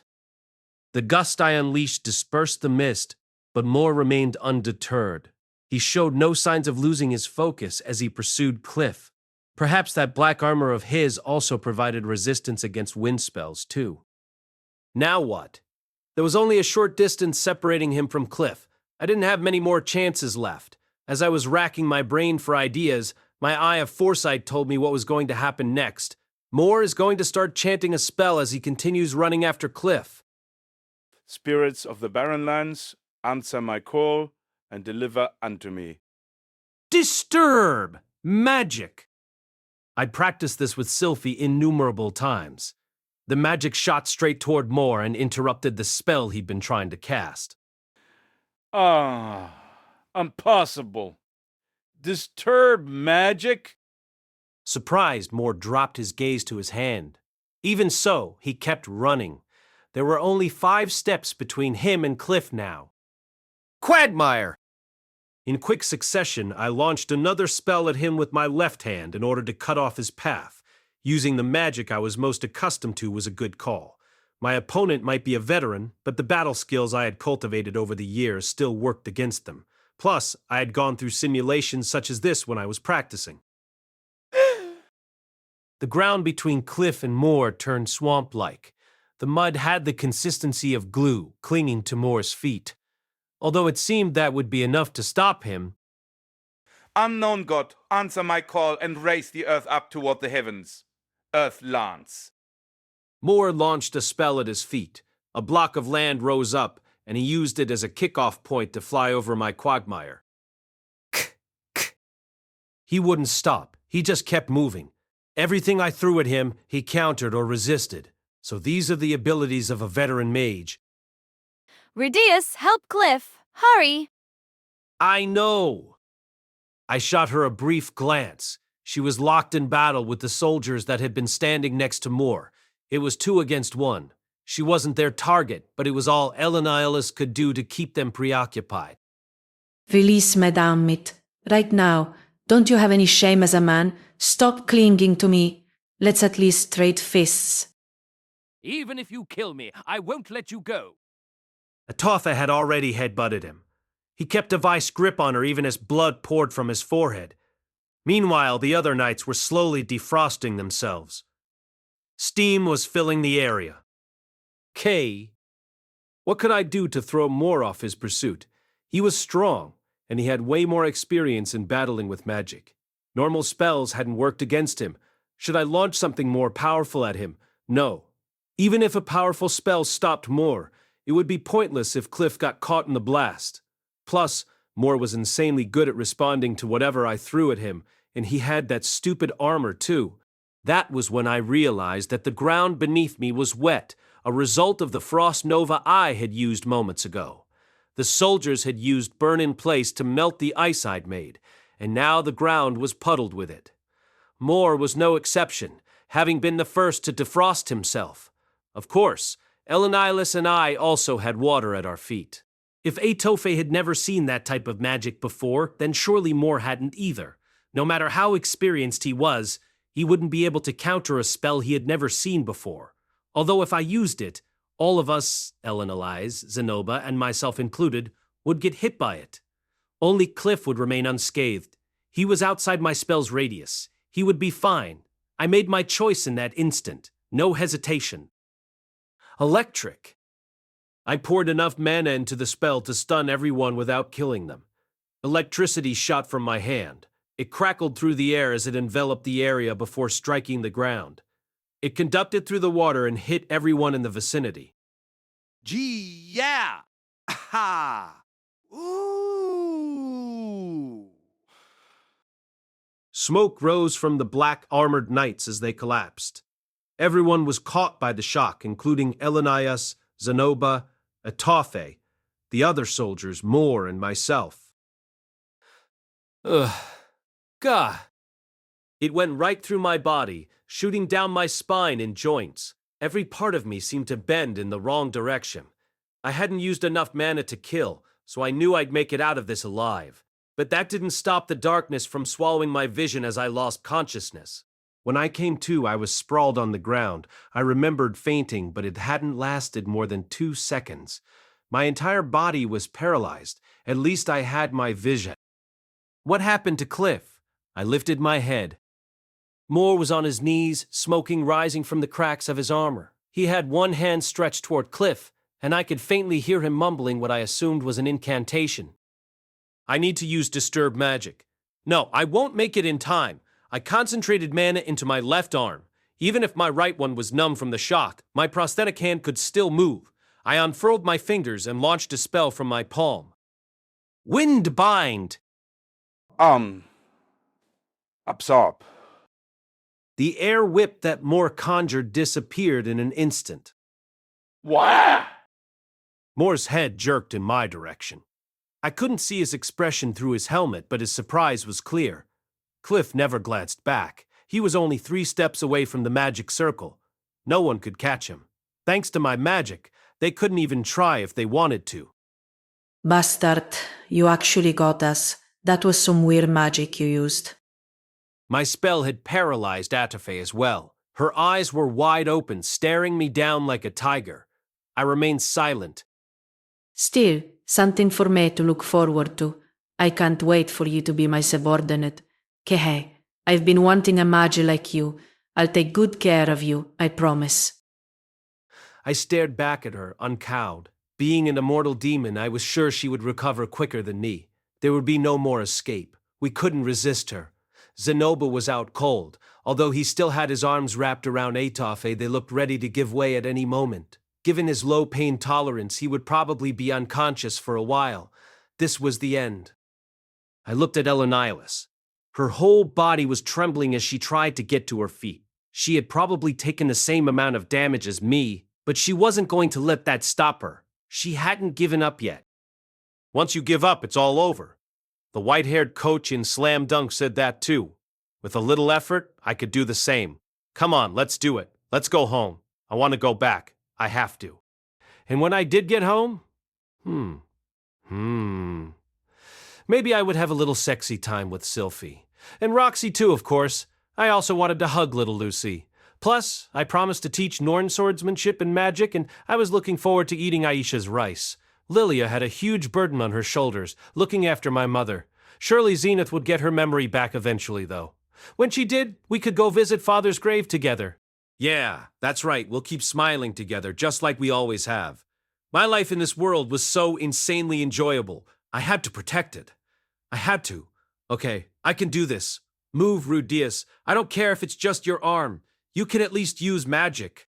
What about my staff? Where did it go? I needed that to use my spells.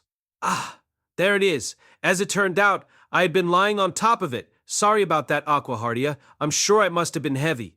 Anyway, I could do this. I just had to hold out until help came. That was all. There was no need to win. Please, Master Cliff. I know you probably hate Perugius's guts, but I beg of you, please persuade him. I don't care if you can't do it immediately, but if you could at least send some backup within the year, that would be awesome. What? My head jerked up, and I followed her gaze. Cliff had just arrived at the entrance to the underground ruins, where he ran into one of the black armored soldiers. No way, one of them had been inside there this whole time? Ah, why hadn't I considered that possibility? That gap was obvious enough. No matter how stupid Atofe was, of course, she would investigate the ruins. A darkness spread inside me. The emotion that overcame me was one I was very familiar with despair. It made me want to scream, to slump over in exhaustion. Never again would I see Sylphie or Roxy. Instead, I would have to train with that idiot of a demon king until the day I died. As I resigned myself to my fate, all the strength in my body left me. At that moment, a surprised voice cried out. It wasn't me. It wasn't Elenialis or Zenoba. It wasn't Moore either. It was Atofe. She was the one gasping as she stared in Cliff's direction. Ah, Lady Atofe, the magic circle in there, it leads to Peru. In the next instant, something cleaved horizontally through his body. He was split in two. The glowing individual who appeared behind him had silver hair, small golden pupils, and white clothing covered in specks of blood. Immortal Demon King Atofe, I would never have expected you to be here, though I did consider something like this might happen when I connected my teleportation circle to the one here by Rikarisu. A number of people tailed him. Two that I recognized were Arumenfi, the bright and silveral of the void. I had yet to learn the names of the others, but there were 6 of them in total. Your filthy soldiers have sullied my fortress with their blood. Ah, that makes sense. Atofe made it here before we did. She must have found the entrance to the ruins and ordered her soldiers to go in and search. Those who found the teleportation circle would have no doubt entered to see what was on the other side. Thus, demons entered Perugius's floating fortress. Perugius. The armored dragon king himself stood before us. The moment Atofe spotted Perugius, the atmosphere around her changed. The hostility that oozed from her was like nothing we had seen before. The way she bared her fangs and glowered almost made me wonder if he'd murdered her parents or something. Perugius, you bastard. Although her body was still numb from the shock, Atofe pulled herself up and shoved Zanoba away. His body fell, completely limp. She ignored him as she kept her gaze trained on Perugius. Her wings began beating rapidly as she focused her strength into her legs and tried to launch herself forward, but her knees gave out from under her. Oh, this is quite the pleasant surprise, Atofe. Did you let your guard down again? That does seem to be something your immortal demon tribe is prone to. So these people, they were your minions, huh? This underhanded trick of yours. Was it also you could kill me? What happened to the oath you made to Kal? Perugius chuckled as he looked down his nose at her. Overcome with anger, Atofe screamed at him. Moore tried to make his way over to her, feet unsteady, but he wasn't able to reach her. The only ones who were unscathed from my spell were Perugius and his familiars, as well as Cliff. Don't misunderstand. These people wanted to save their friend, so they requested my help. That is all. Don't you dare little me. Drya. I'll keep the promise I made to Kal. He was my best friend. The two of you may have been friends, but I still hate your guts. I also detest people like you. You're a fool who won't listen to reason. He lifted both arms, palms raised up. No, you wouldn't. This dragon lives only to serve. His claws are so long and sharp, he can never clench his hand. I felt like I had heard this somewhere before. When rage consumes him, he cannot close his fist. Although his claws may break and his fangs fall out, you shall soon realize what emotion consumes this faithful dragon as he abandons his devotion. O Dragon General, thou who was the third to die, whose eyes were the sharpest, whose body was covered in white scales, armored dragon King Perugius summoned thee. By the time I realized what was happening, Atofe was surrounded by 2 gates, blocking her off from the rest of us. Both had minutely detailed dragons carved into them and were very ornate. One was silver, while the other was gold.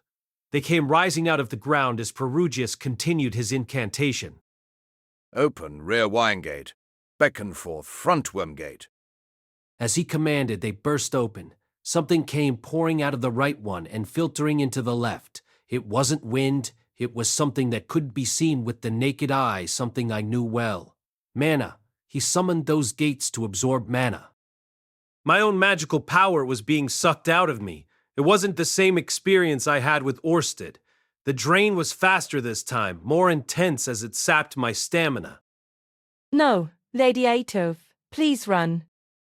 Moore, who had been crawling toward us, collapsed completely. Adofe's wear still trembling violently under her as she pinned Perugius with a glare.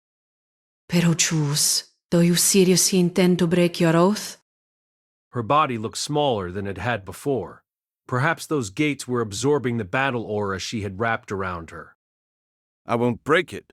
However, this is an exceedingly rare opportunity that I cannot afford to pass up. Perugius lifted his right hand. It had turned white, radiating with light so bright that it bathed the entire area. Armored Dragon Strike, first slash. He dropped his hand. All of the light pierced straight through Atofe. I won't forget this Perugius. Her entire body froze in place. Time seemed to lag for a second, and then she was hurled back through the air. Her body split in half as she went tumbling out of view. It's not as if that will kill you anyway. Silveril, collect the other 4 and tend to their wounds. And what of the other soldiers? Leave them. I see the demon world's great emperor Kishirika is among them as well. In the corner of my vision, Kishirika was toppled on the ground. The moment Silveril mentioned her, she twitched in place. Apparently, she'd been hit by my electric attack as well.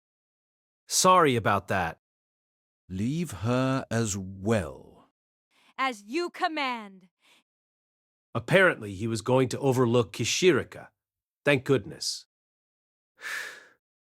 As Silveril and the others approached, I breathed a sigh of relief. We're saved. Mushoku Tensei Vol14 by Refugin ne Maganat, cast by Artale Studio. If you are interested in creating your own audio drama like this, please visit artale.ai and use promotion code Artale to activate your account. Now, enjoy the story. He really hate her that much. Had what she said really got under his skin that badly? Wait, Ariel Anamoyasura. What does being king mean to you? What does a true king possess? Well, they're wise, listen to their cabinet ministers, and don't forget their position in society. Wrong. The Asuran king I knew was a true king, but he was nothing like you describe. Which king? The man who took the throne in the wake of Laplace's war, my sworn friend, Gaunis Frianazara. I had heard a bit about King Gaunis before. He was the last surviving member of the Asuran royal family after Laplace's war. He became a great ruler who brought the country together after it was ravaged during the conflict. The fighting took a great toll on the Asuran lands, but his skills as a monarch kept the country from descending into civil war. I have heard that King Gaunis was a great ruler. I doubt I could ever follow in his footsteps. He was not great. He was a coward who hated conflict and was always running away. He couldn't study to save his life, possessed no skill in battle, and he was always sneaking out to some pub to ogle the women there. He had no ambition to take the throne, but he had the most important quality a ruler can have. That, I believe, is what made him a true king. What quality was that? If you can bring me that answer yourself, then I will give you my support. Ah, so this is the trial he intends to give her. He's testing Ariel to see if she's someone deserving of his assistance or not. The most important quality a king can have. Sounds like to me the guy was just a complete idiot. Or maybe he was a genius in disguise, similar to Oda Nobunaga? Rudius, what do you think? I'm afraid I would have no idea how to answer the question, given I'm not royalty. What a dull reply. You don't have to contemplate the answer. Just say whatever comes to mind. That's still kind of a tall order. A king, huh? What was a king supposed to be in the first place? I knew they appeared a lot in fantasy stories, but what did they actually do? They were someone at the top, a country's ruler like a prime minister. I knew that.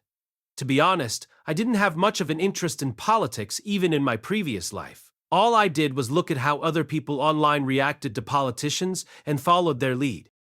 Personally, I think I'd prefer a ruler who can put themselves in the shoes of the common folk, rather than someone who relies on their own abilities. Aha. Ariel, this boy just gave me a much better reply than you. But a person cannot be king if they only ever think of the people. True. It's not as though Gaunis only ever thought about the people either. However, those around him did lend him their help, and he was able to suppress the potential for uprisings in Asura. So you're saying a king's own abilities are meaningless? Is that what you think? Is a country who makes an imbecile their ruler a good country in your eyes? Ariel's expression contorted with sadness and frustration. What exactly was Perugius trying to get her to say? I had no idea. Well, not that I really needed to. I had no designs on any throne. Perhaps Perugius was actually trying to test Ariel's determination and character. Maybe there wasn't a correct answer. Still, is a king so great that it's worth going through all this trouble to become one? You should think long and hard about this, Ariel Anamoyosura. Now then, it is late. Why don't we return to the fortress? With that, our tea party was over. I would long remember the way Ariel looked as we made our way back inside, her shoulders slumped forward as she shuffled along with Luke close at her heels. Chapter 10 Turning Point, Part 4. The days flew by after that. Once Sylphie had sufficiently recovered, we returned to Sharia. The sun was setting by the time we arrived at the house. I felt strangely nostalgic standing in front of our estate, even though only a few days had passed since I saw it last. We're home! Yeah. Welcome home. Hey, wait, big brother? The moment we burst in through the front door, Aisha came scrambling into the front room. She looked utterly dumbfounded, which wasn't surprising after the speech I gave about possibly being away from home for a long time. Are you done already? Did you save Miss Nanahoshi? Or was it hopeless? I reached over and ruffled her hair. Whoa, hey, what's with you all of a sudden? Nothing. Nanahoshi is fine now. I'll explain in a minute. Is Roxy already home? What about Norn? Norn is still at school. Miss Roxy is in her room, I think. As for my Mom, Miss Lilia, is doing the laundry. Mother Lady Zenith is resting now. All right, so Norn is still at school. Sorry to add more to your plate, but could you fetch Roxy? Aye, Captain. A few minutes later, Roxy came down the stairs. She must have been nodding off at her desk because her hair was a disheveled mess and there was a red imprint on her cheek. Welcome home, Rudy. How did it go?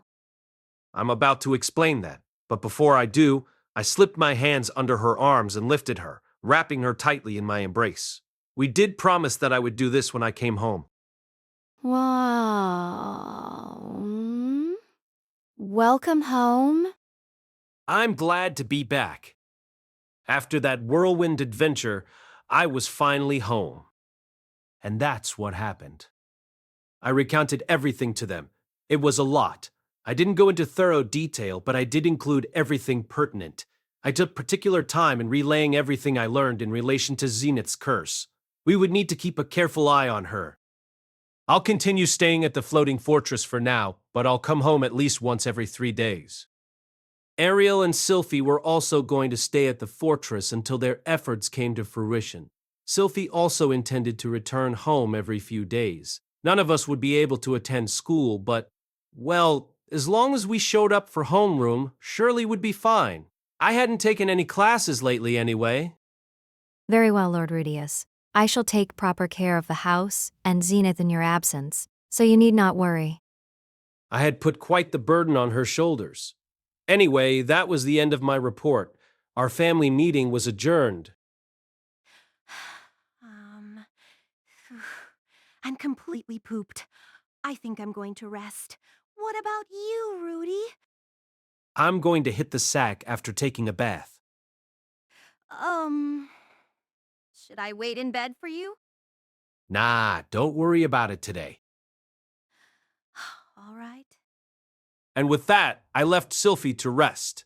I realized I'd had nothing but cold baths for the past few days. I missed soaking in warm water. I headed straight for the bath and used my magic to warm the liquid in it. Manual water warming robot Roombas. Activate! I really should rinse myself off before I hop in, but, oh, well. I peeled off my clothes and slid into the bath. Phew! The steamy hot water enveloped me, and I could feel the fatigue drain from my body. I hadn't fully realized how much these past 10 days had taken out of me. Still, 10 days. It's hard to believe it's only been that long since we went to Perugius's castle. So much had happened in that short span of time. Nanahoshi fainted. Then we went to the demon continent, met Kishirika, and royally pissed off Atofe. Atofe sure was strong. I got the feeling I could never defeat her. It was foolish to even consider besting an opponent of her level. I was surprised my electricity magic had actually worked against her. Perhaps I had a chance as long as my opponent let their guard down. Maybe it would be worth doing more research to hone my magic. At least so that even if I was surrounded by water, I wouldn't get hit with the effects of my own spell. At the moment, I had no idea how I could avoid that. What if I covered my body in rubber, like Stretchman from that kid's TV show? Atofe's subordinate, Moore, was pretty tough too. No matter what spell I threw at him, he always seemed to have a counter. It was like he knew of all the magic that existed and how to defend against it. Up till now, the only other strong mage I knew was Roxy, but she was more of an expert in facing monsters. This was the first time I had ever seen someone who was an expert at fighting other human opponents. Maybe as long as I had disturbed magic and my prosthetic arm, I could find a way to deal with an enemy like that. There really wasn't a given strategy for facing strong opponents like him. Regardless, if there were people that powerful all around the world, I really needed to work on getting stronger. I never thought I'd be matched against opponents like that, but I'd really been running into them every few years. There was just one issue. How was I supposed to get stronger? I apparently wasn't able to use battle aura, so there was a limit to how much I could train myself physically. Still, it didn't matter if I was physically weak, as long as I could triumph over my opponent. In that case, maybe I was heading in the right direction by learning summoning magic from Perugius. If I kept switching gears without deciding on a solid path, I would wind up being a lackluster jack of all trades. I knew that firsthand from my previous life. Although there was so much going on in this world and so many possibilities that it was actually beneficial to pick up a wide range of skills, I preferred this to how it was Japan, where you had to pick a single profession and stick to it your whole life. Oh yeah, I'd also like to learn how to draw teleportation circles. That way, if anything like this happens again, I can get away quickly. The magic itself might be prohibited, and I did think teleportation was quite terrifying, but fear wasn't going to help me learn anything. Knowledge is power, after all. Having a way to communicate long distance would also be nice. Ariel lent us her rings, but we didn't end up using them. Perhaps we could enhance them so they could send simple messages back and forth. While they probably wouldn't work everywhere in the world, they could at least be something like a pager. Let's see, what else was there? I was pretty sure something else came to mind when I went to the demon continent. This always happens. I was always forgetting things. I would come up with an idea, swear to myself I would do it later, and then come up with something else and completely forget the other plans I'd had in my head. I wanted to think I had a pretty good memory, but it sure was failing me a lot. Crap. If I keep going like this, I might end up making the same mistakes again and again. I was lucky that things had turned out well this time, but I might not be so fortunate the next. If I couldn't remember what I needed to work on, I wouldn't be able to address my weaknesses before the next unforeseen incident. Okay, but what should I do then? After a long moment of thinking, it struck me. That's it. I remember someone telling me you should write things down if you want to remember them. All right, guess I should start a diary then. The idea sounded even better after I said it out loud. I could record the details of what happened, what I'd learned, what I needed to work on, and anything else I needed. Then I could come up with a solution, decide what to prioritize first, make a clear goal, and select my next objective. By doing so, I would no longer have to rely on luck, and I could reflect upon any screw-ups so they didn't happen again. This would decrease my chances of repeating past mistakes. That would lead to less serious blunders in the long term as well. Admittedly, keeping a diary wasn't a guarantee that everything would go perfectly, but it wasn't a bad place to start. Yeah, I think this will work great. Well then, let's get writing. Right now. With that thought in mind, I leaped out of the bath. Although they don't actually sell diaries here. I toweled myself off before heading to my study. I sank down in my chair and extracted a sheaf of papers from the bottom of my shelf. While it might not be a bound diary, I could still write on them just the same.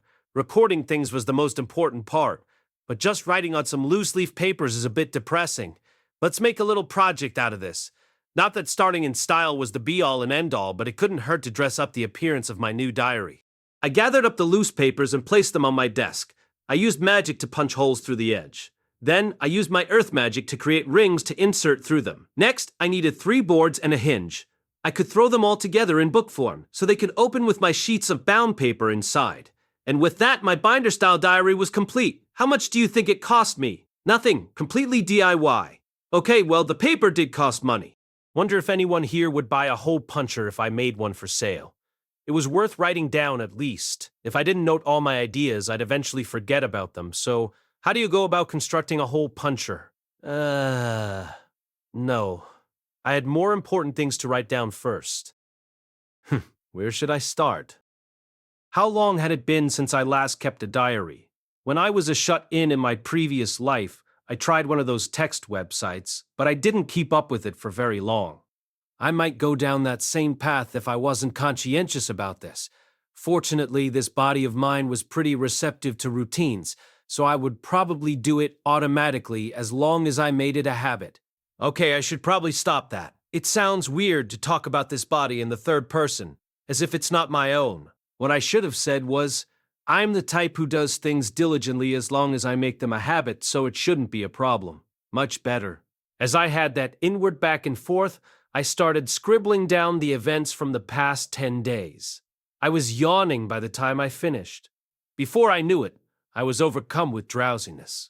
The area around me was all white. There was nothing but an utter lack of color. I knew this place well. I had seen it when Perugius used his teleportation magic to warp me through space. But where exactly was I? I had never given it much thought before, but I started to wonder if this was an actual place somewhere in this world. That aside, I wish I wouldn't return to this form every time I come here. I was back in the body I had before I reincarnated back to when I was a hopeless, overweight shut-in. I had no intention of avoiding the truth that this was once my life, but it still disgusted me. I didn't look like this while Perugius was transporting me. Heya. All of a sudden, he was there. His blank white face had a thin smile on it, a mosaic layered over him. In the instant I saw him, it was like the memory of what he looked like was wiped from my mind. It was the man god. Been a while. Yeah, sure brings back memories. Guess it's been 2 years, huh? Has it been that long? The last time I got your advice was before I headed off to the Begarit continent. So yeah, 2 years. That's not that long, though. When I was an adventurer, you didn't show your face once in 3 years. Now there's some nostalgia. I was quite the degenerate back then. Yeah, you seem to be doing comparatively well for yourself now. Guess so. I got married, and I'm getting along well with my family. Definitely enjoying my life way more this time around. And you got to know Perugius as well, I see. Perugius, huh? He sure is amazing. In my previous life, I would have never dreamed I'd someday meet someone like him. And he took a liking to me too. You know, he said he'd buy a figure off me if I made a good one. I never got close to a level where I could sell my stuff before I reincarnated here. Atofe also took a liking to you. Yeah, that one I'm much less happy about. Although I guess my training has paid off if she was that interested in me. I've worked on my physical strength and my magical skills. If Roxy had never taught me king-tier water magic, I would have been in some serious trouble this time. My electric spell was pretty effective against Atofe and her guard. It sure was. That magic you used was incredible. I'm sure you could even use that against Orsted. Against Orsted? There isn't much magic out there in the world that can ignore battle aura and paralyze a person's body. That makes sense. I guess people here don't have a way to defend against electric shocks, but still, this is Orsted we're talking about. He'll just use disturbed magic to render my magic ineffective. Even if your power doesn't outmatch your opponent, that doesn't mean you can't still claim victory. You have a point. Wait, no, impossible. Me being able to use a bit of strange magic does not change the fact that Orsted would flatten me like a pancake. Besides, I have no interest in fighting him. I have nothing against the guy. Oh, really? Anyway, you really helped me back during the whole Begarit ordeal. I'd be lying if I said I didn't have any regrets, but it wasn't all bad, although I didn't end up following your advice. Well, that was your choice. Just out of curiosity, what would have happened if I didn't go? If you didn't go, your father would have found some way to save your mother, and he wouldn't have died. On top of that, you would have had 2 beastfolk princesses to yourself and lived happily ever after. What the hell? So you're saying he only died because I went? Matter of fact, that's right. Because you were there, he was determined to show off in front of you, and that's what screwed everything up. Okay, but still, that can't... If you had left things alone, he would have gathered his comrades to save your mother. Roxy, too, of course. So, what? You're saying everything I did was pointless? And hey, when I got to her, Roxy was almost at death's door. I find it hard to believe she would have been fine without my involvement. She really would have been fine without you. She was fated to survive after all. What do you mean by that? What is this fate crap? Explain yourself. Remember that merchant you saved? If you hadn't been there, his delivery would have been greatly delayed. The day he arrived, a certain adventurer went walking around the marketplace and bought his merchandise magic stones. However, if the merchant hadn't arrived, that man would have bought something else. Such as what? Such as a map of the teleportation labyrinth. Oh, come on. Why are they even selling something that conspicuously convenient? After failing to entice people to join him at the guild, Geese would have come up with a scheme to bolster their numbers so they could conquer the labyrinth. In the process, he'd sell a map of the teleportation labyrinth for cheap. Now I get it. You're saying he'd sell the map he made. It's true that there are few people who would want to go in with Paul and the others, but there might be some who would think they could navigate it themselves. So you're saying the guy who bought the map would gather up his comrades, go into the labyrinth, and save Roxy? Precisely. He would run into your father there at the entrance, and they would all go in together. As luck would have it, they would find Roxy too. And you're saying that because they would have more people with them, it would make it easier for them to get through the labyrinth and they would be able to rescue my mother. Correct. Although it would have taken them much longer than it did you. About 2 years to be precise. Since it's been about that long since you went, it'd be right about now that they'd be getting her out of there. That's kind of hard for me to believe. It all seems way too convenient. Maybe, but such is the way of fate. All right. I guess you have a point. They do say truth is stranger than fiction. I guess that means it would have been better if I hadn't been there. Damn it, that's depressing. Although if that happened, I guess I wouldn't have been able to marry Roxy. True. She would have fallen for the man who rescued her instead, although he would have turned her down. Well, it doesn't seem so bad when you think of it that way.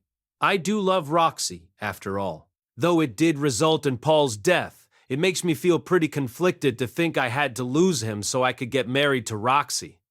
It's not like I regret our marriage, just that if I had a similar relationship with Linnea and Prasenna, I imagine I would have been happy with that outcome, too. Not that I'm fine with being partners with just anyone, but if I had gone down that route, I probably wouldn't have known any better. Wouldn't have known that I could have been with Roxy instead. Damn it. It's in the past now. Yeah, you're right. Regrets won't do me any good. I decided to go to Begarit, and that's it.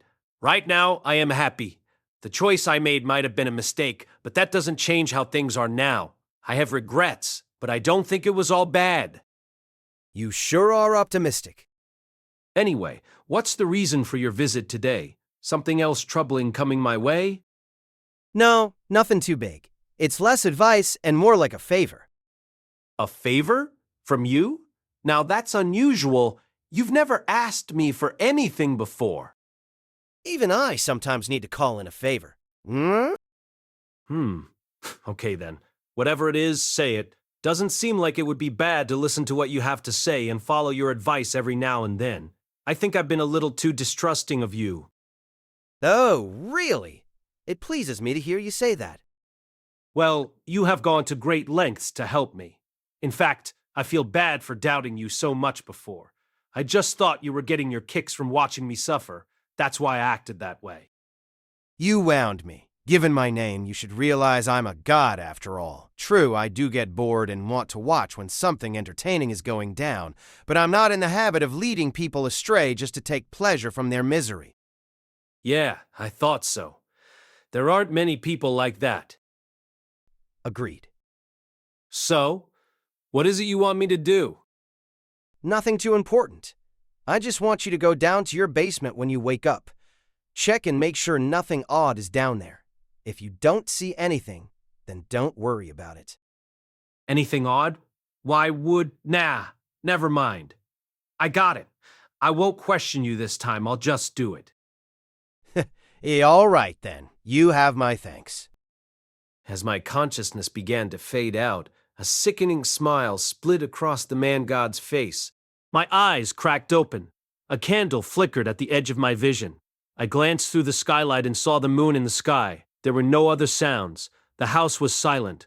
I had fallen asleep in the midst of writing my diary. A bit of drool had dribbled down my chin and onto the half-written page. Guess I'll be rewriting this. I ripped the page out and left it on the corner of my desk. I'd copy what I had written on a new sheet later. Wonder how long I was asleep for. My body feels so sluggish, it's like I've been out for days. As I got up, something fell from my shoulders. A blanket. Sylphie or Roxy must have draped it over me. Whoever it was, I appreciated the gesture. All right then. I still remembered the contents of my dream. The man-god had told me to go check out the basement. Kinda weird advice. Regardless, I felt there was nothing wrong with going along with it. He had never steered me wrong in the past, so I was compelled to fulfill his wishes occasionally. It would benefit of both of us. Plus, the man-god must be tired of me mouthing off every time he tried to give me advice. Even if our relationship was the give-and-take sort, it would behoove me to get along with him in case I ever needed his help. As I made to head for the basement, I let out a huge sneeze. Achoo! Sure is cold. The spring was still far off and snow continued to blanket the ground. So, it was chilly. I shouldn't have let myself doze off here. I needed to hurry up and get to bed so I could cuddle under a warm blanket. I grabbed my robe off a hook on the wall, where it had been hanging, and pulled it over my arms. Wonder what time it is right now. It had to be around midnight, considering I didn't hear any other sounds in the house. If I sneaked into either Roxy or Sylphie's bedroom and slid under the covers with them, they would probably cry out in surprise. I didn't mind if we didn't have sex. I just wanted some warmth. In fact, I just felt really lonely right now. It was probably thanks to the man-god. I should never have asked him what would have happened if I hadn't gone to Begaret. No, I'm the one who asked. It's my fault. And if all of the blame lies with me, I should just sleep alone. I was preoccupied with those thoughts as I nudged the door open. I suddenly sensed a presence behind me and whipped around. All I saw was the empty chair I'd left behind. No one was there. Of course not. Must have been my imagination. The only things in the room were a desk, a chair, and a bookshelf. There was nowhere for anyone to hide. There was a window, but it wasn't large enough for someone to sneak in and out of. The only entrance was the door I was standing in front of. The room was small enough that one candle was enough to illuminate every nook and cranny. The only person who could possibly be in here was me. Then why did I think someone else was here, even though it's practically impossible? Despite my skepticism, I continued to sense a presence in the room. It was odd. Maybe there was a bug under my bookshelf or something? Something about it was off-putting. My heart beat erratically. Was it anxiety? What was it I was feeling anxious about? Well, whatever. I'll just hurry to the basement and take a look. Aha! Now I've got you. There was no logic to my actions. I'd just done it on a whim. I was only trying to reassure myself that no one was there. Yet lo and behold, someone was there. A man in a tattered old robe sat in my chair, the only chair in the room. He was aged, wrinkles lining his face, hair white as snow. The beginnings of a beard covered his chin, giving the impression that he didn't invest much in his appearance. He had the air of a seasoned veteran, but there was something rough and unrefined about him, like he had come out of a long, long battle. The light in his eyes was sharp, and the color of his right and left pupil differed from one another. So, I succeeded? Nah, this is a failure. Guess there was no hope of me succeeding. I felt like I had seen him somewhere before, but I had no recollection of him. There was something familiar, though, as if he resembled someone. Who could it be? Paul, maybe? No, not him. Saros, then. But he didn't exude the same level of boldness as Saros. This old man seemed much more timid. Wait, who are you? Are you the man god, perhaps? The moment I said that name, his eyes turned toward me and went wide. I recognized that reaction. Orsted had the same over-exaggerated response when I said that name. They were the same, yet this man looked nothing like Orsted. No.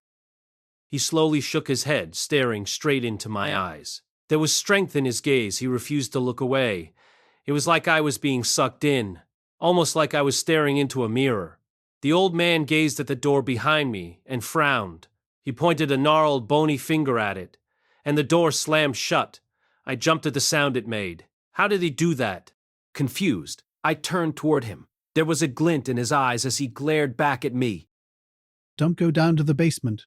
You're being deceived by the man god. What? Deceived? What was he talking about?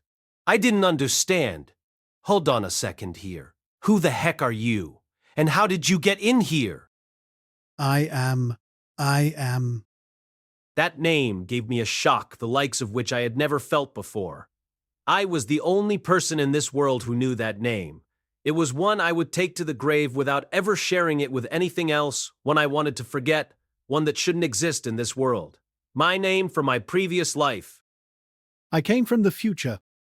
Chapter 11. An end and a beginning. The old man came from the future, that was what he said. Honestly, I didn't understand what he meant. True, he did kind of look like me. The future, so you're me from the future? That's right. I am you about 50 years from now. He sure didn't beat around the bush, but it was all so sudden I didn't know if I should believe him or not. On the other hand, he did know my name. I had never mentioned it to anyone, and I never would. Maybe there was a way to use magic to read a person's mind. Having said that, I did reincarnate into this world with all my memories intact. It wasn't that far-fetched to think time travel might exist too. I had no way of distinguishing whether he was telling the truth or not.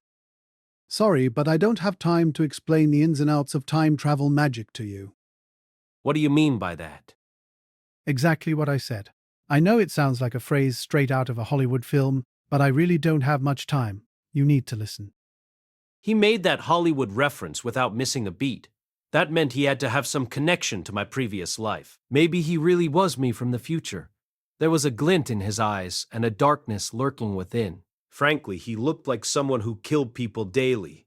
There was such a coldness to his gaze, as if he cared very little about other people's lives. Was this the person I was destined to become in the future?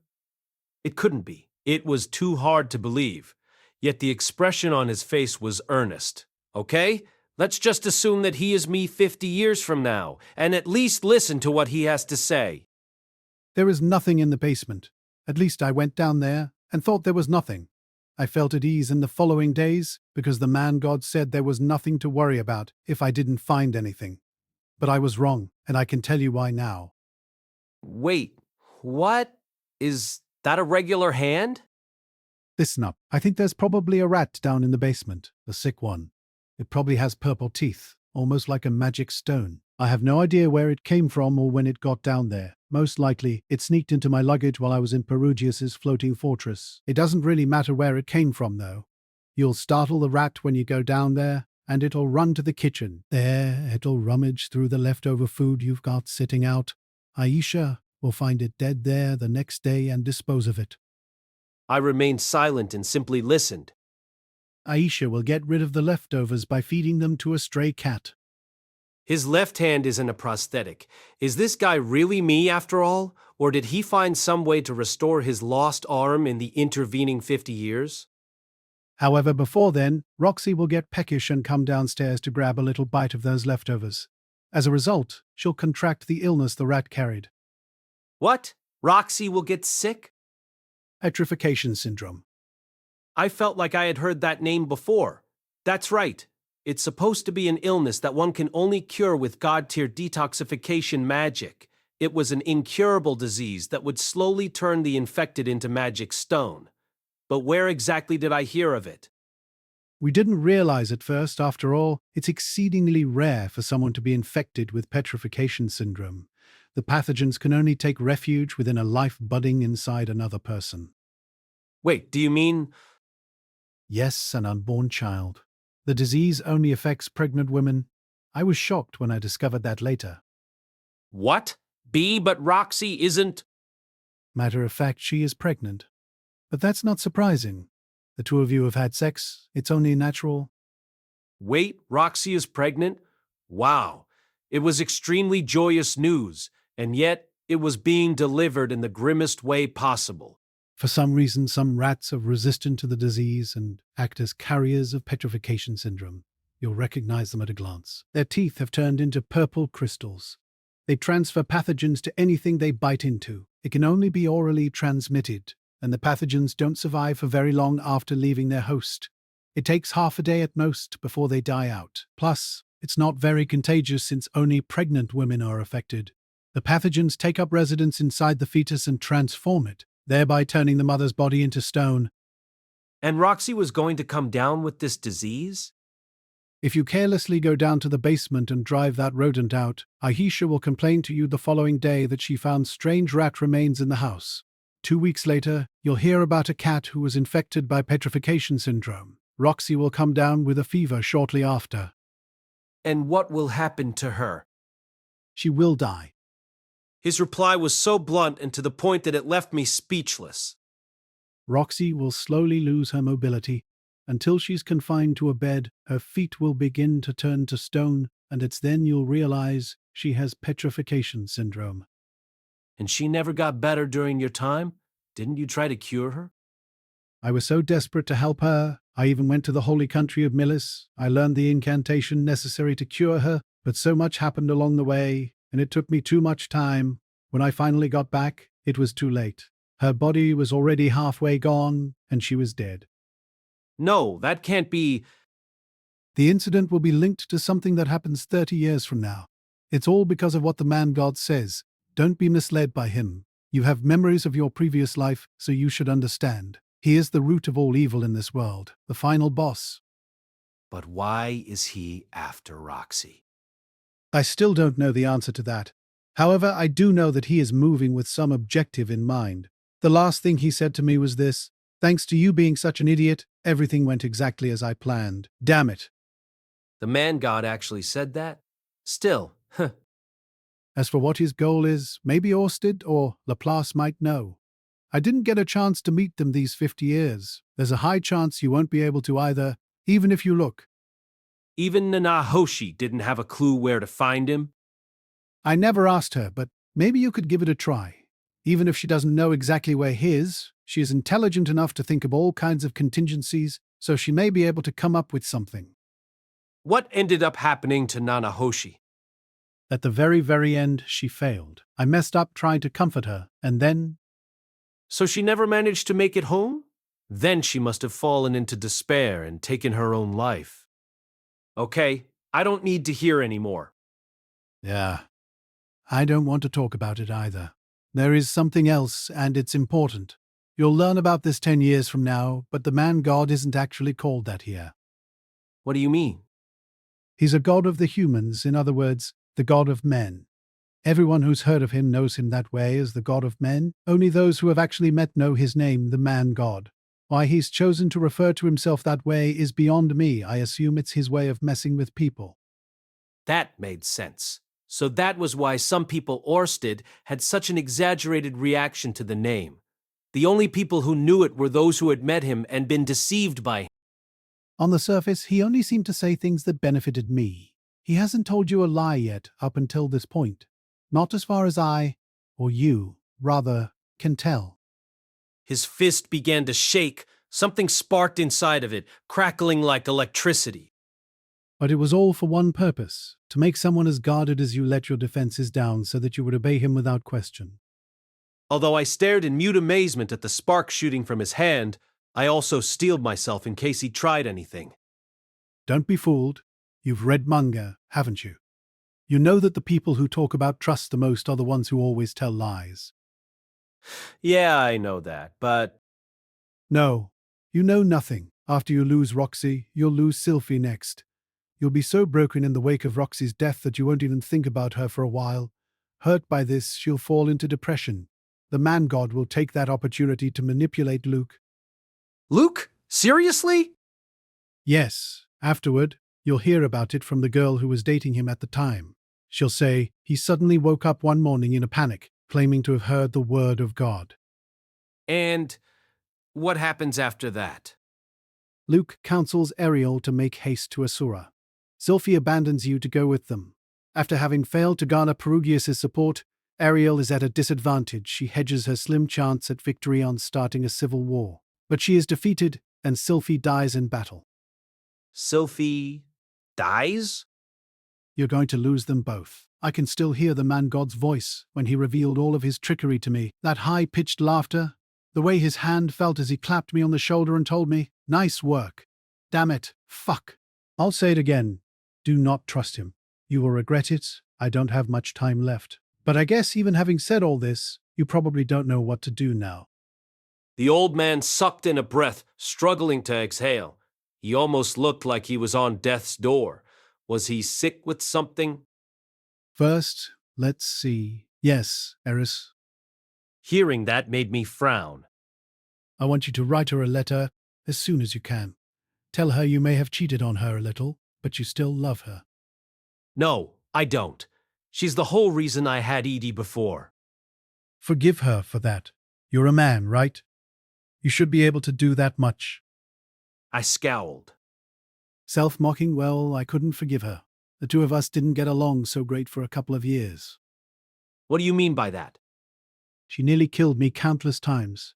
She would follow me wherever I went, and each time she found me, she would go on an all-out attack. Well, still she did pull her punches. She was perfectly capable of killing if she truly desired it, but she never targeted me when I was at my weakest. In fact, when I was in trouble, she would lend her help from the shadows, almost like Vegeta from the Dragon Ball series. Vegeta, seriously. Anyway, she's not like the Prince of the Vegetable Kingdom. She just wants to be with you. She's always loved you.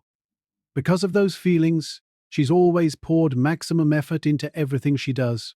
However, she is also terrible with words and doesn't know how to express herself, so all she can do is talk with her fists. That's all well and good, but I already have 2 wives and a kid. Sure, I may have loved Eris at one point, but that's all in the past now. It's a past I still need to settle maybe, but it's over now. I already have Sylphie and Roxy. No problem. Sylphie is pretty open-minded. As for Roxy, she doesn't even think she's worthy of you, so she'll forgive you for it. Eris will be fine too if you explain things beforehand. Besides, you really do still love her, don't you? Oh, but I should warn you, expect a punch from Eris. That's just the type of woman she is. I get what you're saying, but you get to surround yourself with 3 women who love you. Sounds wonderful. What's wrong with that? Don't tell me you're not man enough. Don't talk about it so flippantly, as if it has nothing to do with you. I have no one left. I'm telling you this because you are me. His words carried a strange weight to them, but I still have a responsibility to look after Roxy and Sylphie. If you want to talk about responsibility, you owe Eris some too. She's been doing her utmost for you this entire time. She's just crap at expressing herself, so you haven't realized it, but she's never stopped trying for your sake. If you think you owe responsibility to other people, then what about her and all the effort she's put in? Ghislaine will hit you with those words as you stand in front of Eris's corpse. Eris's corpse? So Eris dies too? Yeah, protecting me. Think it was. When I was challenging Atofe again, that Demon King was more fearsome than I expected. I let my guard down. Just how strong am I in the future if I can afford to let my guard down against someone like Atofe? Is this guy really me? It's starting to feel even more suspicious. You have to send that letter, understand? If you don't want the same regrets, do it. It might not be too late if you start now. Okay. I guess if you feel that strongly, I can send it. But where to? The Sword Sanctum. You've probably realized that's where she is by now. The Sword Sanctum wasn't all that far from Sharia. He was right. I did have a feeling she might be training there. All right. Don't write anything that might push her away. If she falls into despair, it'll be the death of you. I know. I knew exactly what kind of person Eris was. Or at least I used to know.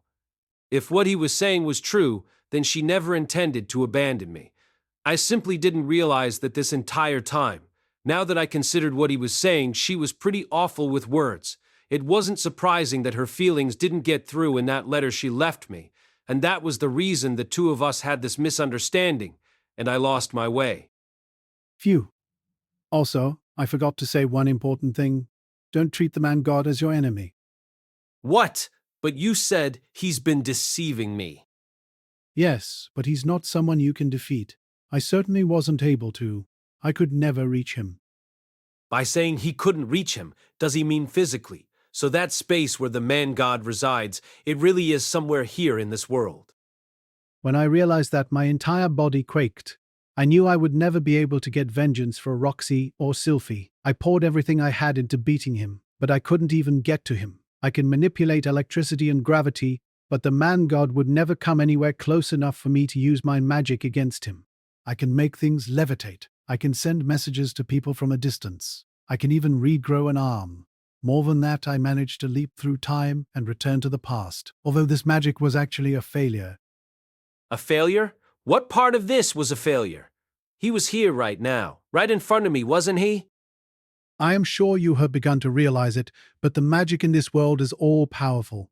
Once you understand that, you can accomplish just about anything, though it will take time, research, and practice to accomplish. As he spoke, he lifted his left hand. The way he flexed it made it seem like he was bragging, but his face had gone past the point of deathly pale and was now completely white. The circles beneath his eyes were darkening, and his lips were turning blue.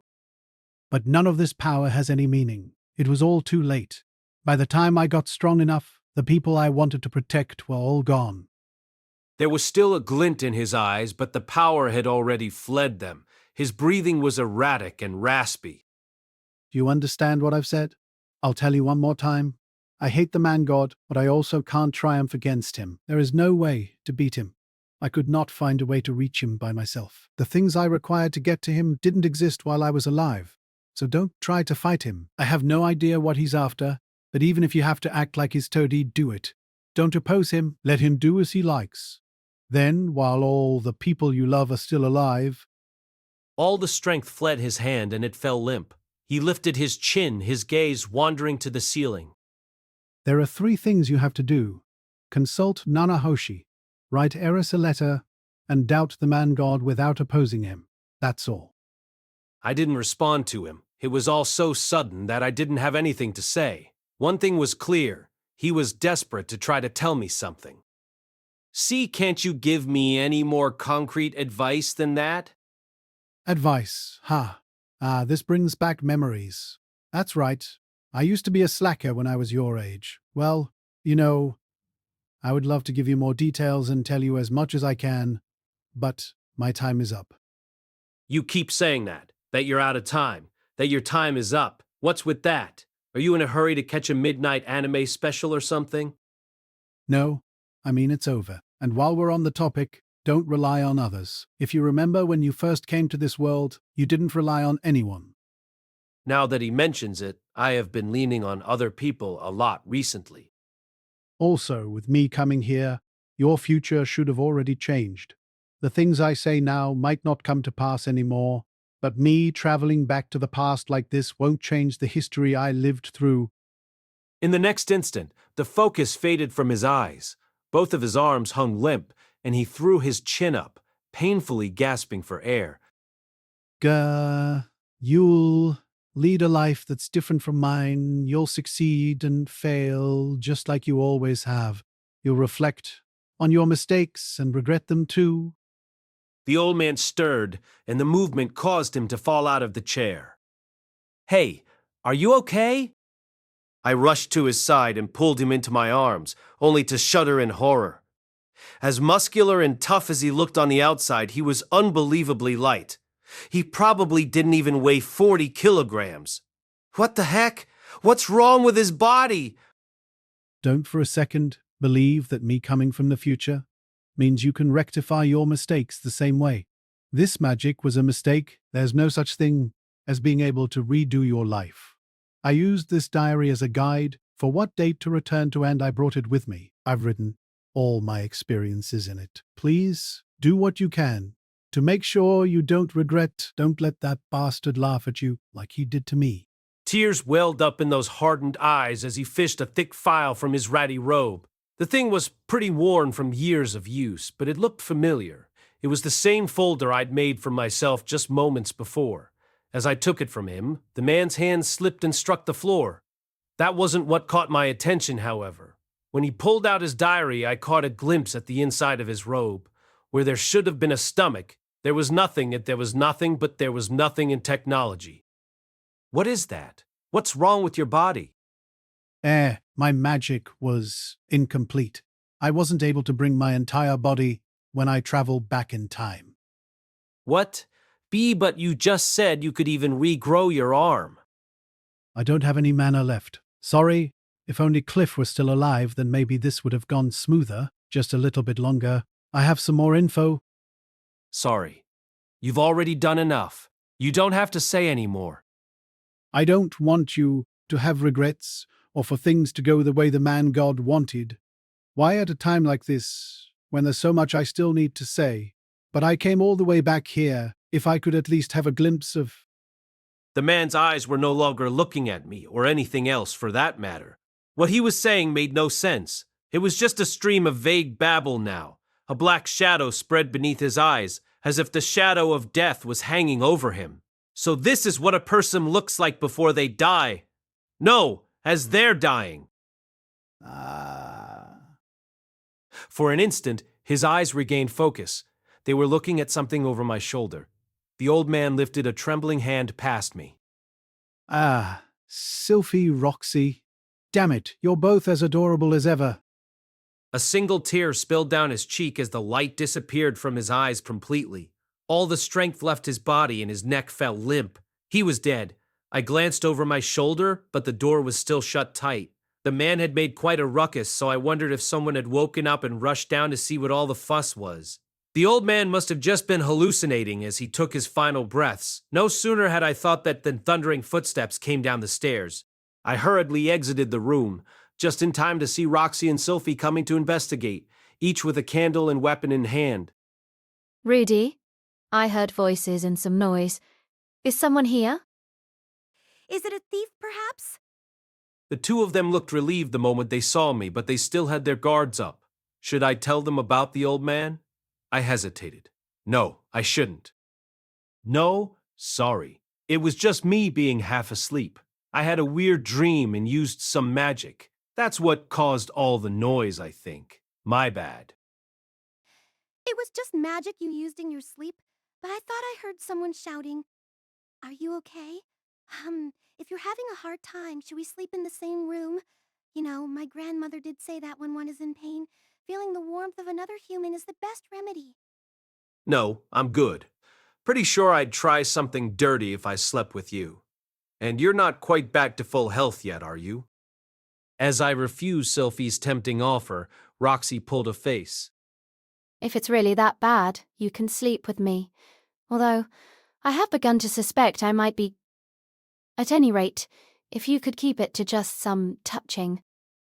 Nah, I'm really okay today. Although Roxy hadn't finished what she was saying, her words triggered memories of what the old man mentioned. He said she was pregnant. Judging by the way she spoke, she thought as much too. It's really truly all right. You two go back to bed. I'll get to sleep after I tidy up my office. Well, if you're sure, okay. But if you need one of... We are husband and wife after all, so please don't hesitate. Anyway, good night. The two of them still looked deeply concerned as they headed back up to the second floor. I watched them leave before turning back to my study. First, I needed to confirm the veracity of what the old man told me. I still had no idea who he really was, whether he was actually me from the future or someone else entirely. Considering he risked his own life to get here and warn me, what he said seemed believable. The bigger problem was it was so sudden that it was hard to digest. There was one thought that wouldn't leave my head, though. I don't want to lose those two, and I didn't want to die with regrets like that old man did either. I followed the two girls to their rooms to make sure they were safe, and I expressly forbade them from coming out again tonight. I went to every room on the second floor and locked them from the outside to keep everyone from leaving. After that, I descended the stairs and swept the first floor to make sure no one was around. Once I was sure the coast was clear, I went back to my study to strip the old man. Wah! He didn't have a stomach.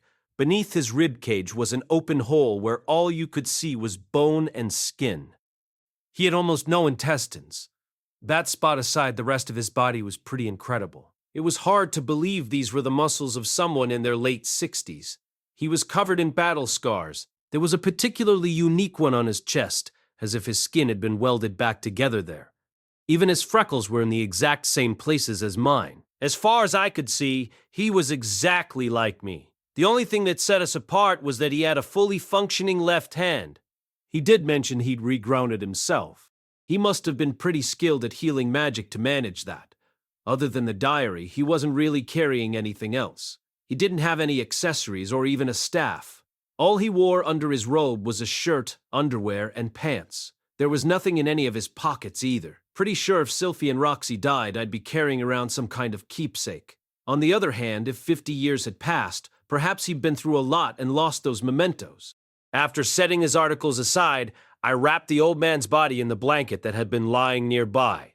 I carried him out through the kitchen, heading for the back door. I paused as I spotted some leftovers from last night on the counter. They were left piled on a plate. These were the ones he claimed that rats would nibble at. It was probably best to get rid of them. I slipped through our rear garden and carried the old man's body to a nearby vacant lot. There, I dug a grave, set him inside, and set fire to it. My magic was powerful enough to turn him to ash and bones within seconds. The stench of burned flesh hung thick in the air. It was all the more nauseating knowing it was coming from my charred corpse. Air.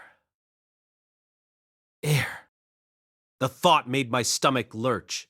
I raced to the edge of the lot and vomited. Once I finished cremating him, I used my magic to conjure a pot and put his bones inside. I would bury him in the same spot where I put Paul. If he really was my future self, that was the spot where he'd be happiest. I refilled the hole after I finished collecting his bones. Next, I returned to the house, slipping through the back door before heading straight to my study. I left the old man's remains beside his clothes and grabbed my staff. My destination this time was the basement. I'd already activated my demon eye. The old man had told me not to go. He warned that the rat would run out, nibble at our leftovers, and that the disease it carried would then be transferred to Roxy. But I had to be sure. I had to know if that rat was really here or not.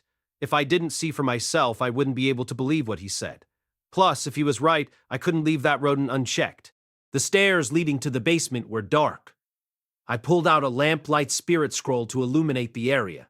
After descending, I took a deep breath and placed my hand on the door.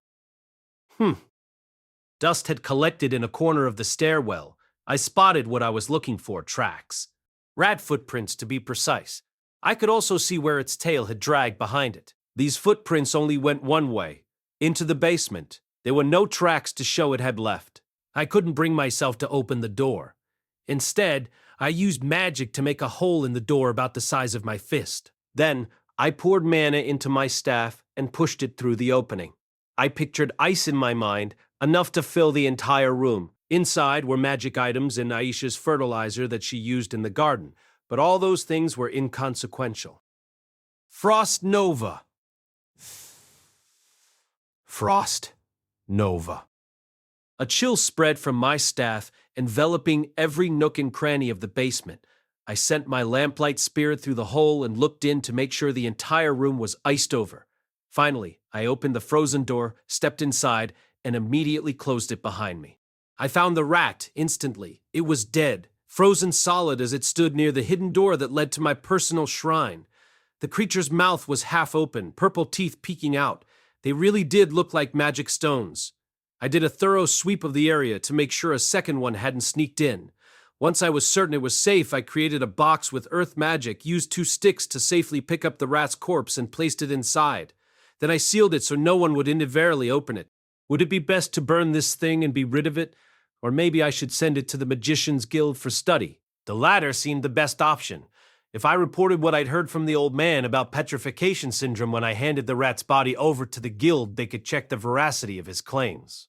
Although I had no idea whether they could extract the pathogen from a frozen corpse, I locked the basement door behind me and sealed the hole I'd made. The old man said the disease didn't have airborne transmission and wasn't very contagious, but it was better safe than sorry. I returned to my study.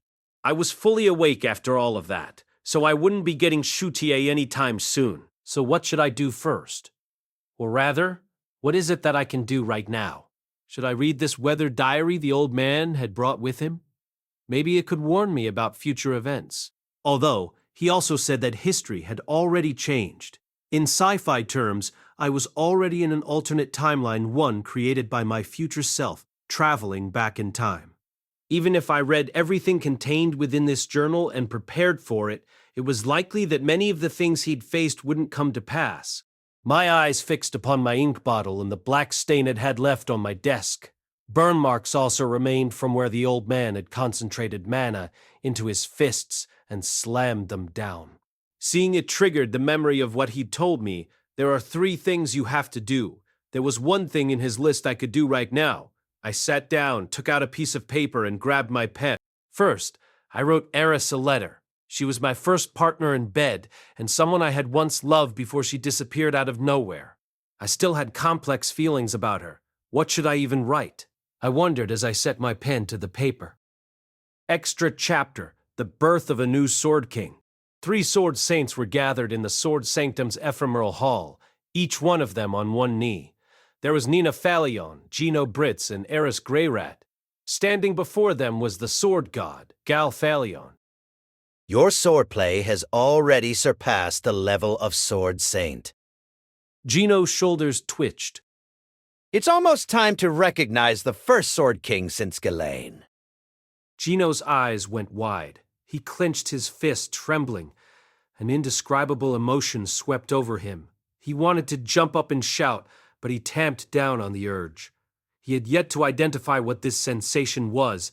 It wasn't a bad one, that much he knew. Before we do that, I have a question. Everyone waited silently. What do you 3 think separates a Sword Saint, a Sword King, and a Sword Emperor? Strength? It was clear from their collective expressions that they couldn't fathom any other answer. Yet at the same time, they also knew it wasn't that simple. The sword god wanted to know what came after that strength. What else separated them? Nina, what did your teacher tell you to do before acquiring the Sword of Light? He said, since you right-handed, train your left hand. He told me I wouldn't be able to release the Sword of Light until I could perfectly wield a sword in my left hand. That's right. Your non-dominant hand is important for using the Sword of Light. Do you understand why? If you tense your dominant hand, it will cause the blade to shift to the side. Yes. You need to invest all of your battle aura into the attack and cut in a straight line. It's simple, but that is the innermost secret of the Sword of Light technique. Swordsmanship was all about cutting down a moving target. If you charged straight in and used a frontal attack, anyone could dodge it easily. That was why sword wielders attacked from below, the side, or diagonally using unpredictable moves to catch their enemy off guard. However, the first sword god was different. He didn't need those tricks. Instead, he cut down everything by moving faster than his opponent could react. This secret is embedded in the Sword God style's history. Each generation of Sword God has worked to slowly unravel the inexplicable techniques the first Sword God cultivated. That is what led us to the current form of the Sword God style. Once you understand the innermost secrets of the Sword of Light, the principle behind it, and how to practice using it, it's very simple. Anyone with a little talent can easily learn to wield it. That led to the age of the Sword God style being considered the strongest. We can hold our heads up proudly thanks to the first Sword God and his predecessors who unlocked the secrets of his techniques. Again, his fingers drummed against the hilt of his sword. The Sword of Light is the Sword God style's best technique. Practitioners of other styles would call it our secret technique. However, there are some who grasp the essence of it better than others. Sword Saints, Sword Kings, Sword Emperors, and the Sword God. Kinda strange, really. We're all doing the same thing, but some of us are stronger, and some of us are weaker. What do you think makes the difference, Gino? Answer me. Free. The ability to think logically, to move skillfully, body strength, or maybe weapon quality. Weapon quality? How many years have you been training for, boy? You sure you don't need to go back and start from the basics? But, my apologies. What Gino really wanted to say was talent, but he knew well that wasn't the response the sword god desired. There was no way a question that complex could be answered in a single word. After all, they were discussing the intricacies of talent right now. If Gino said something that's stupid, Gaul might drive him out entirely. You don't know, 'cause you're still just a kid, huh? Doesn't matter. The strong are still strong, whether they understand it or not. All right, Nina, you answer. Mina considered her answer carefully. Most likely, he was asking what separated them from those who outranked them. It had to be something sword kings and the like had that Nina and her fellow sword saints did not. Come to think of it, the people in those positions, sword god, sword emperor, etc., all had life partners. She wanted that too. A boyfriend or a husband. Nina glanced over at Gino. He still had his gaze glued to the floor, a vexed look on his face. He was younger than her, but lately she'd taken quite an interest in him. Suddenly, a word occurred to her that she often heard the sword god use. Is it desire? Huh. Well, you sure have been maturing a lot more lately, acting more feminine. Just what I'd expect from a daughter of mine. He laughed, seeing straight through her. Mina didn't react. She had practiced to make sure that these kinds of things wouldn't get under her skin. Desire? Well, you're not wrong there. But how long can your own desire endure? What do you mean by that? For instance, if I told you that you have to choose between marrying Gino and becoming a sword king, which would you pick? At the mention of marriage, Gino and Nina traded glances. Her cheeks flushed slightly. I would pick becoming a sword king. In other words, she would abandon the chance to marry Gino. That showed the limits of her own desires. She realized belatedly that her answer had been a mistake. Naive as ever. What about you, Eris? Determination. Determination, huh? Nope, that's wrong too. No, it's not. Determination is the right answer. In the back of her mind, she saw Austin stabbing Rudeus through the chest. She remembered lamenting how powerless she was as he crumpled to the ground. She had become stronger since then. Her power and speed were on a completely different level. However, it wasn't enough to beat Orsted. After years of training, Eris had glimpsed the limits of her abilities. No matter how much she trained, she would never reach Orsted's level. It wasn't an exaggeration. She knew she would never be able to defeat him on her own. But it would be a different story if she was with Rudeus. Together, they might be able to accomplish it. With his magic and her sword skills, they could win. Even if I had to sacrifice myself to pin Orsted down, Rudeus would land the final blow. If Rudeus won, that would also be a win for Eris. She would die, of course, but Rudeus would live on. It meant she would lose out on sharing a future with him, but she didn't mind that. Dwelling on the future would only make her lose her nerve, and losing her nerve would make her sword dull. A dull sword meant they would both die. If anyone was going to lose their life, it would be her. Eris was determined to pursue that outcome, or perhaps one might say she was resigned to it. Then you don't care if you can't become a sword king? That doesn't really matter to me. I thought you wanted to get stronger. Yes, I do.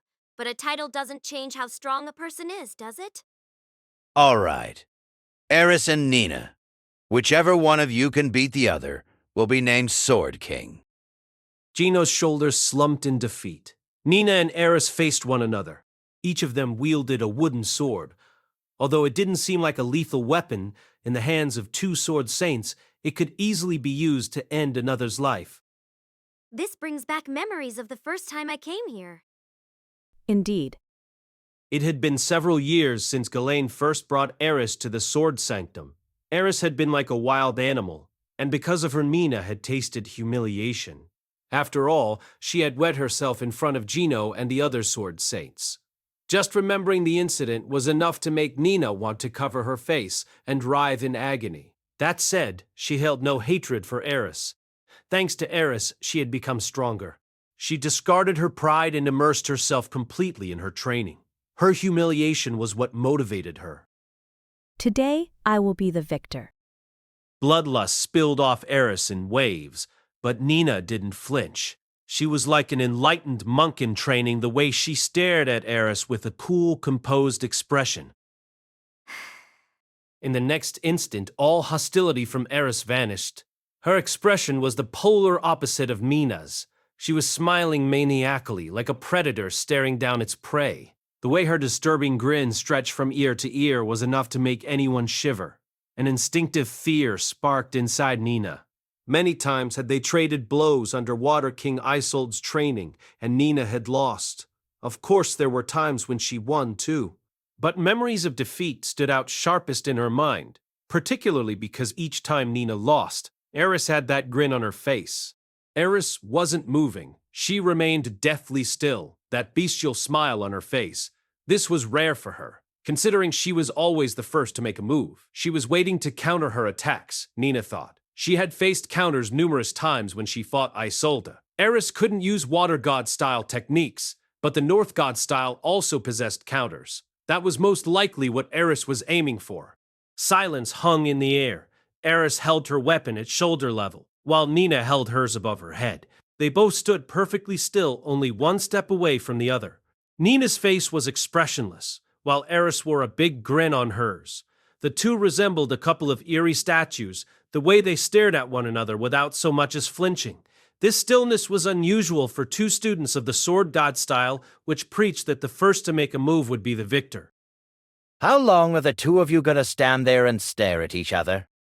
Those words were the trigger. Nina was the first to move. She took a confident step forward, footwork she had done some 10,000 times over the course of her training. The way she moved her legs was logical, optimal, even, and energy surged through her torso. Nina blended this energy with her battle aura, sending it down her arm and into her blade sword of light. This skill, touted as the fastest of all, rushed toward Eris. Nina's technique was impeccable. Anyone who saw it would be amazed, struck speechless by its perfection. But Grah! a heavy force slammed into Nina's stomach, rocketing her backward. Her body crashed into the wall before crumpling to the ground. Her uniform was shredded, leaving her toned stomach visible. A large red welt slowly spread across her skin. A burning sensation shot through her body. Enough. Nina stared blankly at Eris. Sweat dripped off the latter's forehead. Her uniform was slightly split at the shoulder, but she was otherwise unscathed. That smile had also disappeared from her face. She stood there proudly as the victor. Care. Nina understood what had happened. Eris stepped forward at the same time that Nina made her move. And while Nina swung down from above, Eris dropped her body low and released her own sword of light from the side. What Nina didn't understand was why. Her own technique should have landed first. She'd made the opening move, and her sword was ever so slightly faster than Eris's. Moreover, she had swung from above, which was the fastest attack position. Even accounting for some slight miscalculations, her attack should have landed before Eris's. But their battle didn't even end in a draw. Why was she slumped against the wall while Eris remained standing? You don't need overwhelming power to beat a person. Nina didn't understand. Eris had used a North God-style technique. Ordinarily, Sword of Light was overkill on most opponents. Eris had diverted its power into speed instead. She made it so her attack was only just lethal enough to knock down her opponent, which made her execution that much faster. It wasn't just brute strength, but the distribution of her battle aura. This was a technique she learned from her training with the North Emperor. The added speed it gave her was honestly negligible compared to how much attack power she sacrificed to achieve it. Yet this difference, little more than a hair's breadth, was what it took to claim victory. Magnificent, Eris. I give you the title of Sword King. Nina slowly peeled herself off the floor. Her face contorted as her stomach throbbed with a dull pain. She completely outdid me. Because they were using wooden swords, she had merely been thrown back and bruised. If Eris had used a real sword, it would have plunged right through Nina's heart. A comparatively weak attack, considering the normal power of a sword of light could cleave a person's body in two, but it was still enough to kill. As Eris had only sustained a tear in the shoulder of her uniform, that was more than enough to qualify her as the victor. Nina had lost completely. Nina sighed and sat on the floor, stretching her back out. She'd lost this duel in every way. The opening move was hers, and she was still defeated. I lost, completely and utterly. It's over. A heavy, oppressive weight settled on her chest. Feeling vexed, Nina?